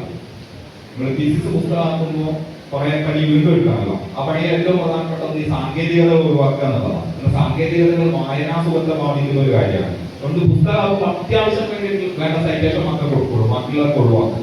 അതുകൊണ്ട് വിജിലിന്റെ PhD തീസിസ് നോക്കിക്കഴിഞ്ഞ് കഴിഞ്ഞാൽ ഈ ആശയത്തിന്റെ സൈറ്റേഷൻ നമുക്ക് കാണാൻ പറ്റും. ആ സൈറ്റേഷൻ പുസ്തകത്തിൽ എടുത്തു മാറ്റി കളഞ്ഞതായിരിക്കാനാണ് സാധ്യത. കാരണം പുസ്തകമാകുമ്പോൾ ഇത്തരം സൈറ്റേഷനുകളും ക്രമങ്ങളും വഴിക്കുറിപ്പും അതിന്റെ എന്താ പറയാ ഈ പുസ്തകങ്ങളൊക്കെ പലതും ഒഴിവാക്കേണ്ടത്. ഇവയെല്ലാം നമ്മുടെ വായനാസുഖത്തെ ബാധിക്കുന്നതാണെന്നുള്ളതുകൊണ്ട് വിജിലെ നോക്കിയാൽ അത് സനൽമോഹനിൽ നിന്നായിരിക്കും. സനൽമോഹനെ നോക്കിയാൽ സനൽമോഹൻ അത് എവിടെ നിന്നാണ് കിട്ടിയത്. PhD തീസിസ് നോക്കിയാൽ എവിടെ നിന്നാണ് കിട്ടിയത്. എന്ന് പറയുന്നത് PhD തീസിസ് നോക്കി കഴിഞ്ഞാൽ എവിടെ നിന്നാണ് കിട്ടിയത് നോക്കാൻ സാധിക്കും. ഒരു അന്വേഷണ പ്രശ്നത്തെ താല്പര്യമായിട്ട് പോകണമെന്നതാണ്. ഇതിൻ്റെത് ജ്യേഷ്ഠർക്ക് എന്തായാലും പ്രബന്ധം ലഭ്യമായിരിക്കും. എവിടെ നിന്നാണ് വന്നതെന്നുള്ളത് പരിശോധിക്കാവുന്നതാണ്. അതായത് ഇപ്പൊ വായനാസുഖം, ഇതൊരു സാങ്കേതിക, അതായത് പ്രബന്ധത്തിനായിട്ട് സാങ്കേതികത ഈസ്തെറ്റിക്സ് എന്തായിട്ടാണ് മനസ്സിലാക്കുന്നത് ഒരു ചോദ്യം. മറ്റൊരു കാര്യം, ഈ പൊതുവെ കലാപഠനങ്ങൾ എന്നൊക്കെ പറയുന്ന മേഖലയിൽ ഇപ്പോൾ അതേ തീമിൽ തന്നെ ചെയ്യുന്ന ജേണലുകൾ ഉണ്ടാവും. ഒരു ഇഷ്യൂ എന്താ ചിത്രകലാപഠനങ്ങളോ അല്ലെങ്കിൽ എന്താ ശില്പകലാപഠനങ്ങളോ ആയിട്ട് അങ്ങനെ തീമറ്റൈസ് ചെയ്ത് ചെയ്യുന്ന ജേണലുകൾ ഉണ്ടാവും. അങ്ങനെ ഒരു ഇഷ്യൂ അങ്ങനെ ചെയ്യാം. അതിൽ പോലും ഇതിൻ്റെ ഒരു ഇമേജുകൾ കൊടുക്കുന്നതിനൊക്കെ വളരെയധികം പ്രതിസന്ധികൾ അനുഭവിക്കാം. അപ്പോൾ ഇതിനൊരു സെൻസ് ഉണ്ടാകുന്നില്ല. അതായത് ഒരു പ്രബന്ധം ചിലപ്പോൾ ഗംഭീരമായിട്ട് കാര്യങ്ങളെല്ലാം അവതരിപ്പിക്കുന്നുണ്ടാവും, ഈ ചിത്രങ്ങളെല്ലാം പാലിക്കുന്നുണ്ടാവും. പക്ഷെ ജസ്റ്റ് ആ ഒരു അപ്പൻഡിക്സ് എന്നുള്ള രീതിയിലോ അല്ലെങ്കിൽ ഈ രീതിയിൽ കൊടുക്കാൻ പറ്റാത്തത് കൊണ്ട് മാത്രം നമുക്ക് ഇത് വായിക്കുന്നവരെ സംബന്ധിച്ചിടത്തോളം അതൊരു പൊതുവെ സെൻസിബിൾ ആയിട്ടുള്ള ഒരു ഡോക്യുമെന്റ് ആയിരിക്കില്ല. അത് എത്രത്തോളം ആർഗ്യുമെന്റിൽ ഫിറ്റാണെങ്കിൽ പോലും ജസ്റ്റ് ഒരു ഡോക്യുമെന്റ് കൊടുക്കുക എന്നുള്ളത് ഇപ്പോൾ 6 നന്ദകുമാറിന്റെ പഠനങ്ങൾ കാണുമ്പോൾ നമുക്ക് തോന്നുന്ന ഏറ്റവും വലിയ പരാധീനതയായിട്ടും എനിക്ക് തോന്നിയിട്ടുള്ളത്. നന്ദകുമാറിന്റെ അനാലിസിസ് പാർട്ടും ആർഗ്യുമെന്റ് ഫോർമാറ്റും ഗംഭീരമാണെങ്കിൽ പോലും ഒരു ജേണൽ ഫോർമാറ്റിൽ വരുമ്പോൾ എന്താ ഉപജീവിച്ച അല്ലെങ്കിൽ ഏത് ചിത്രപാഠങ്ങളെ മുൻനിർത്തിയാണ് നടത്തിയത് അതിന്റെ സെൻസ് നമുക്ക് കിട്ടുന്നില്ല. നമുക്കതിനോട് എൻഗേജ് ചെയ്യാൻ പറ്റുന്നില്ല. അപ്പോൾ കലാപഠനങ്ങളുടെ അവതരണ പഠനങ്ങൾ, കലാപഠനങ്ങൾ എന്നൊക്കെ പറയുന്ന മേഖല ഇങ്ങനെ ഒരു പ്രതിസന്ധി ഉണ്ട്. അപ്പോൾ ഇതിനെങ്ങനെയാണെന്ന് മറികടക്കാൻ പറ്റുക, അല്ലെങ്കിൽ ഇതിനെങ്ങനെയാണെന്ന് ഈ 2 കാര്യങ്ങളാണ്. ഒന്ന് സാങ്കേതികതയുടെ ഈസ്തെറ്റിക്സ് വായനാസുഖം എന്നൊക്കെയുള്ള രീതിയിൽ മനസ്സിലാക്കുന്നത്, മറ്റൊന്ന് ഈ പറഞ്ഞത്. ആദ്യത്തെ ഒരു കാര്യം പറയട്ടെ, ഞാൻ വായനാസുഖം എന്നതുകൊണ്ട് ഞാൻ അക്കാലം ശ്രമിച്ചത് ഈ പബ്ലിഷേഴ്സ് ഉണ്ടാവുമല്ലോ, പ്രസാധകർ, കമ്പോളത്തിന്റെ താല്പര്യാനുസരണം പ്രസാധന സംരംഭങ്ങൾ കുറിച്ചെടുത്തിട്ടുള്ള വായനാസുഖത്തെ കുറിച്ചിട്ടുള്ള ഒരു പൊതുധാരണ ഉണ്ട്, ഒരു പോപ്പുലർ ധാരണ. ആ ധാരണയ്ക്ക് അനുസൃതമായ നിലയിൽ നമ്മളുടെ വർക്കിനെ മാറ്റാൻ നമ്മൾ നിർബന്ധിതരാകുന്നത് പുസ്തകമാകുമ്പോൾ. DC ബുക്സ് നമ്മളുടെ തീസിസ് പുസ്തകമാക്കി മാറ്റുകയാണ് എങ്കിൽ അവരെ നമ്മോട് നിർദ്ദേശിക്കുന്നു ഈ ക്രമങ്ങളും സാങ്കേതികതകളും പരമാവധി കുറയ്ക്കേണ്ടതുണ്ട്, എങ്കിൽ മാത്രമേ ഞങ്ങൾക്ക് ഇത് സോൾവ് ഔട്ട് ചെയ്യും. അത് അവരുണ്ടാക്കുന്ന ഒരു ഫ്രെയിമാണ്. ആ ഫ്രെയിമിലേക്ക് നമ്മൾക്ക് ചേരാൻ നമ്മൾ നിർബന്ധിതരാണ് ഇന്നത്തെ അവസ്ഥയിൽ. പുസ്തകമാക്കണം എങ്കിൽ, പുസ്തകമായി മാറണമെങ്കിൽ പോപ്പുലർ ആയ ഒരു വായനാ സ്വഭാവത്തിൽ വേണം എന്ന് അവർ നമ്മോട് നിർദ്ദേശിക്കുന്നുണ്ട്. നമുക്കത് മറികടക്കാനുള്ള സമാന്തര വഴികൾ ഇന്ന് ലഭ്യവുമല്ല. അപ്പോ നിങ്ങളുടെ ഒരു വർക്ക് കൊടുത്തും നേരത്തെ പറഞ്ഞ വിനീത പുസ്തകം അടിമകളുടെ അദൃശ്യചരിത്രം, അത് മലയാളത്തിൽ നന്നായി വായിക്കപ്പെടണം എന്ന് വിനീത് കരുതുന്നുണ്ടെങ്കിൽ അതിന് പൊളിറ്റിക്കൽ താല്പര്യം കൂടിയില്ല. അത് ഞാൻ ചെയ്തൊരു പണിയായി കാണാന്നുള്ളതല്ല, അത്തരത്തിൽ രാഷ്ട്രീയമായ ഒരു താല്പര്യം കൂടിയിട്ടുണ്ട്. അങ്ങനെ ചെയ്യണമെങ്കിൽ വിനീത് ചില കാര്യങ്ങളിൽ ചില കോംപ്രമൈസുകൾ നടത്തിയേ പറ്റുള്ളൂ. അത് അവര് നിർദ്ദേശിക്കുന്ന മാതൃഭൂമിക്ക് നിർദ്ദേശിക്കുന്ന വായനാ സുഹൃത്തുക്കൾ അവരുടെ ധാരണയിൽ നമുക്ക് ചെറുപ്പം ചെയ്യേണ്ടി വരും. അതുകൊണ്ടാണ് പലപ്പോഴും അവരുടെ വായനാ സുഹൃത്തുക്കളിലേക്ക് നമുക്ക് കോംപ്രമൈസ് ചെയ്യാം ഇത് വരുന്നത്. ഏത് ആർട്ടിക്കിളുകളോ കേസിറ്റീസോ പുസ്തകമാക്കി മാറ്റുമ്പോൾ ഈ ചോദ്യം സാങ്കേതികതയുടെ എസ്തെറ്റിക്സ് എന്ന് പറയുന്നത് വാസ്തവത്തിൽ ഞാൻ തുടക്കത്തിൽ പറയാൻ ശ്രമിച്ചൊരു കാര്യമാണ്. സാങ്കേതികതയുടെ എസ്തെറ്റിക്സ് എന്നുള്ളത് പ്രബന്ധത്തിന്റെ തന്നെ എസ്തെറ്റിക്സ് ആണ്. അത് കാഴ്ചയുടെ കേവലം അർത്ഥത്തിലല്ല പറയുന്നത്. സാങ്കേതികതകളും നിങ്ങളുടെ പ്രബന്ധത്തിന്റെ മൗലികതയും തമ്മിൽ അഭേദ്യമായ നിലയിൽ ബന്ധപ്പെട്ടിരിക്കുന്നു. ശരിയായ നിലയിൽ നിങ്ങൾ സാങ്കേതികത പാലിക്കുക എന്നുള്ളതും നിങ്ങളുടെ പ്രബന്ധത്തിൽ നിന്ന് വളരെ കോറായിട്ടുള്ള ഒരു ആർഗ്യുമെന്റ് ഡെവലപ്പ് ചെയ്ത് വരുന്നതും തമ്മിൽ വളരെ അടുത്ത ബന്ധമുണ്ട്. ഇതാണ് ഇവയുടെ എസ്തെറ്റിക്സ് എനിക്ക് തോന്നുന്നത്. ഏറ്റവും നന്നായിട്ട് ക്രമവും സാങ്കേതികതയും സ്വീകരിക്കുന്ന ഒരു പ്രബന്ധം വളരെ മൗലികമാവാനുള്ള സാധ്യത വളരെ കൂടുതലാണ്. മറ്റേതൊരു വിപണിയുടേതായ ഒരു താല്പര്യം, അവരുടേതായ ക്രമമൊക്കെയാണ് അതിലേക്ക് പോകാൻ വേണ്ടി നമ്മൾ രണ്ടാമത്തത് വളരെ പ്രധാനപ്പെട്ട ഒരു പ്രശ്നമാണ്. അപ്പൊ അത് ഇപ്പോ ഏറെക്കുറെ മലയാളത്തിലെ ചില ജനലുകളെങ്കിലും പരിഹരിക്കപ്പെടുന്നുണ്ട് എന്നാണ് എനിക്ക് വ്യക്തിപരമായി തോന്നിയത്. ഇപ്പോ കഴിഞ്ഞ ലക്കം 2 ലക്കം മുമ്പ് ഞങ്ങൾ ചെയ്തൊരു ജനലിനകത്ത് വന്നൊരു പ്രബന്ധം ഇതുപോലെ എന്താണ് ചിത്രകലയെ കുറിച്ചുള്ള ഒരു പഠനമായിരുന്നു. അതിനകത്ത് ചിത്രങ്ങൾ പ്രബന്ധ ശൈലിയിൽ തന്നെ ഉൾച്ചേർക്കേണ്ടതുണ്ട് എന്നൊരു തീരുമാനം എടുത്തത്. അത് അനുബന്ധമായിട്ട് മാറ്റി വെക്കേണ്ടതല്ല, പ്രബന്ധ ശരീരത്തിനകത്ത് തന്നെ ചിത്രങ്ങൾ ചേർക്കേണ്ടതുണ്ട് എന്നൊരു പൊസിഷനാണ് ഞങ്ങൾ അന്ന് സ്വീകരിച്ചത്. മലയാളത്തിൽ വരുന്ന മിക്ക ചാനലുകൾ, ചില ചാനലുകളിലെങ്കിലും അങ്ങനെ കാണുമോ? ഇപ്പോ ക്രിസ്ത്യതാളം പോലുള്ള ചാനലിലൊക്കെ പ്രബന്ധ ശരീരത്തിന് ചിത്രങ്ങൾ വരുന്നത് കാണുന്നുണ്ട്. പക്ഷെ അരുൺ ഉപയോഗിച്ച പ്രശ്നം വളരെ പ്രധാനപ്പെട്ടതാണ്. പഴയത് മാത്രമല്ല, ഇപ്പോഴും പല പ്രബന്ധങ്ങൾക്ക് അനുബന്ധങ്ങളിലേക്ക് മാറ്റപ്പെടുന്നത്.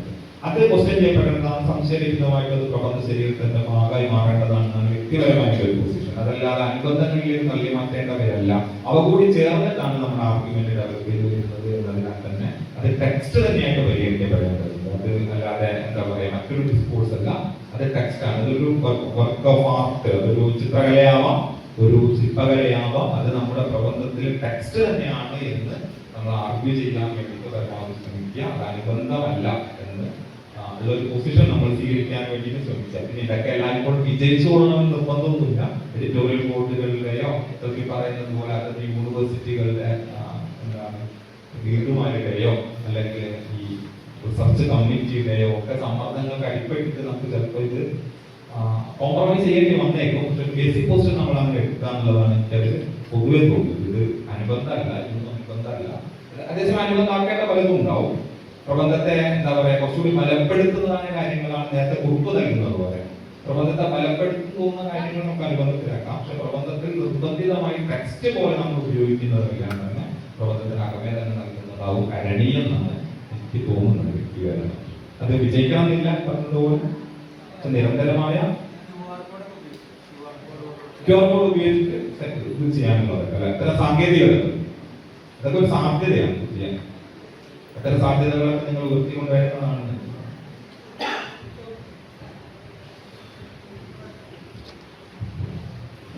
ഒരു ചോദ്യം, സിനിമയിൽ ബന്ധപ്പെട്ട ഒരു ചോദ്യം. അതായത് സനൽകുമാർ ശശിധരന്റെ സിനിമ ആദ്യം വന്നത് സെക്സി ദുർഗ എന്ന് പറഞ്ഞിട്ടായിരുന്നു.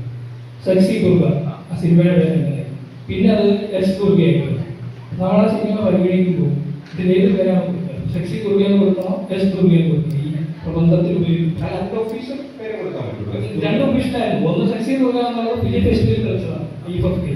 അല്ല, അതിന്റെ ആ പ്രിന്റാണ് നമ്മള് സോഴ്സ് ആയിട്ട് എടുത്തത്. സെക്സി ദുർഗ എന്ന് പറയുന്നത് എനിക്കറിയില്ല അങ്ങനെ ഒരു പ്രശ്നം. സിനിമയുടെ കണ്ടന്റ് എല്ലാം സെയിം ആണ്, പേര് മാത്രമാണ്. അതിനകത്ത് നമുക്ക് ചെയ്യാൻ പറ്റിയ ബേസിക് ക്വസ്റ്റ്യൻ ഇതാണ്. നമ്മള് ഈ സെക്സി ദുർഗ എന്നുള്ള ടൈറ്റിലുള്ള പടാണ് കണ്ടതെങ്കിൽ, ആ സിനിമയാണ് കണ്ടതെങ്കിൽ, അതാണ് നമ്മളുടെ റിസോഴ്സ് എങ്കിൽ സെക്സി ദുർഗ എന്ന് തന്നെ കൊടുക്കുക. എസ് ദുർഗ എന്നുള്ള ടൈറ്റിലുള്ളതാണ് നമ്മളുടെ റിസോഴ്സ് എങ്കിൽ എസ് ദുർഗ എന്ന് തന്നെ കൊടുക്കുക. ഏതാണോ നമ്മൾ ഉപജീവിച്ചിരിക്കുന്നത് അത് കൊടുക്കുന്നുണ്ടാവും. ഇനി വേണമെങ്കിൽ അവിടെ ഒരു കുറിപ്പ് നൽകിയത് ഈ പ്രശ്നം വിശദീകരിക്കാം. ഇന്നെന്നാ പ്രോബ്ലം ഇതിനകത്തുള്ളത്, ഇതിനെ മുൻനിർത്തി ഒരു ഡിബേറ്റിംഗ് ഫീൽഡ് ഓപ്പൺ ചെയ്യാൻ ഇന്നെന്ന പ്രശ്നങ്ങൾ ഈ പുസ്തകം ഈ ശിശുവുമായി ബന്ധപ്പെട്ടിട്ടുണ്ട് എന്നുള്ളത് കൃത്യമായി എന്താ പറയാ ക്രെഡിറ്റ് നൽകിക്കൊണ്ട് നമുക്കൊരു ഡിബേറ്റ് അവിടെ ഓപ്പൺ ചെയ്യാൻ വേണ്ടി ശ്രമിക്കുകയും ചെയ്യാം. ഇത് ശ്രദ്ധിക്കണം. ഇങ്ങനെയുള്ള ഏത് പ്രശ്നങ്ങളെയും നിങ്ങൾ കുറിപ്പിലേക്ക് കൊണ്ടുവരികയും കുറിപ്പിനെ ഒരു ഡിബേറ്റിംഗ് ഫീൽഡ് ആക്കി മാറ്റുകയും സംവാദമാണ് കുറിപ്പ് രൂപപ്പെടുത്തുക. നമ്മളൊരു പ്രശ്നം വരുമ്പോൾ ആ പ്രശ്നത്തിൽ നമ്മൾ പൊസിഷൻ സ്വീകരിച്ച ആ പൊസിഷനിലൂടെയാണ് അവസാനിപ്പിക്കാതെ ഇതിലൊരു മറു പൊസിഷൻ കൂടി ഉണ്ട്, ഇതിന്റെ മുൻനിർത്തിയിൽ ഒരു ഡിബേറ്റ് രൂപപ്പെട്ട് വന്നിട്ടുണ്ട് എന്നുള്ളതൊക്കെ കുറിപ്പിൽ നിങ്ങൾ ഈ കുറിപ്പിൽ നിന്ന് നാളെ മറ്റൊരു തീസിസ് വരാനുണ്ട് എന്ന് നമ്മൾ ഉറച്ചു വിശ്വസിക്കുക. നമ്മൾ കൊടുത്ത കുറിപ്പ് മറ്റൊരു തീസിസിന്റെ സിനോപ്സിസ് ആണ്. അതുകൊണ്ട് ഇനി വരുന്ന ഒരാൾക്ക് വേണ്ടിയിട്ട് നമ്മൾ അത് റിസർച്ച് ഗ്യാപ്പ് എന്ന് പറയുക. നിങ്ങളുടെ ഒരു വേദിയുടെ പേരാണ് വിടവ്, റിസർച്ച് ഗ്യാപ്പ് ഇട്ട് കൊടുക്കുക. ഇപ്പൊ ഈ പേരിനെ സംബന്ധിച്ചിട്ടുള്ള ഒരു ആലോചനയിൽ നിന്ന് നാളെ മറ്റൊരാൾക്ക് ഒരു PhD തീസിസ് ചെയ്യാൻ ഉള്ള എല്ലാ സാധ്യതയും കുറിപ്പുകളല്ല ഇപ്പോഴും ക്ഷണപത്രമായിട്ട് മറ്റൊരു ഗവേഷകനുള്ള ക്ഷണപത്രമായിട്ട് നിർത്താറുണ്ട്. നമ്മൾ ഉപജീവിച്ചത് ഏതാണോ അതായിരിക്കും സൈറ്റ് ചെയ്യുന്ന നന്നാവും.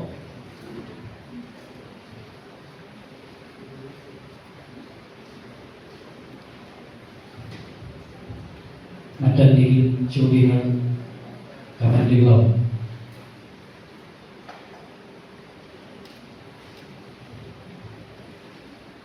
വേറെ നിലവിൽ മറ്റ് ചോദ്യങ്ങളോ കമന്റുകളോ ഇല്ല എന്ന് കരുതട്ടെ.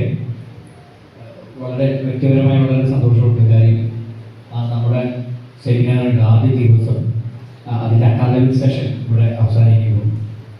വളരെ ആക്റ്റീവായിട്ടുള്ള ഇൻട്രാക്ഷൻസ്, ചോദ്യങ്ങൾ, കമൻറ്റുകൾ, അഭിപ്രായങ്ങൾ, മറുപടികൾ, ഇതിനെ ഇത്രയും എഫക്റ്റീവായിട്ട് നിലനിർത്താൻ കഴിയുന്നത് ഈ പറയുന്ന പോലെ വളരെ വൈബ്രൻ്റായിട്ട് നമ്മൾ ആ വിഷയങ്ങളിൽ ഗവേഷണം താല്പര്യമുള്ള ആളുകൾ അതിനകത്തുള്ള എൻഗേജ്മെൻറ്റ് വളരെ സന്തോഷത്തോടെ കാണുന്നു, കേൾക്കുന്നു. അതിൽ വ്യക്തിപരമായിട്ടുള്ള സന്തോഷം പങ്കുവെക്കട്ടെ.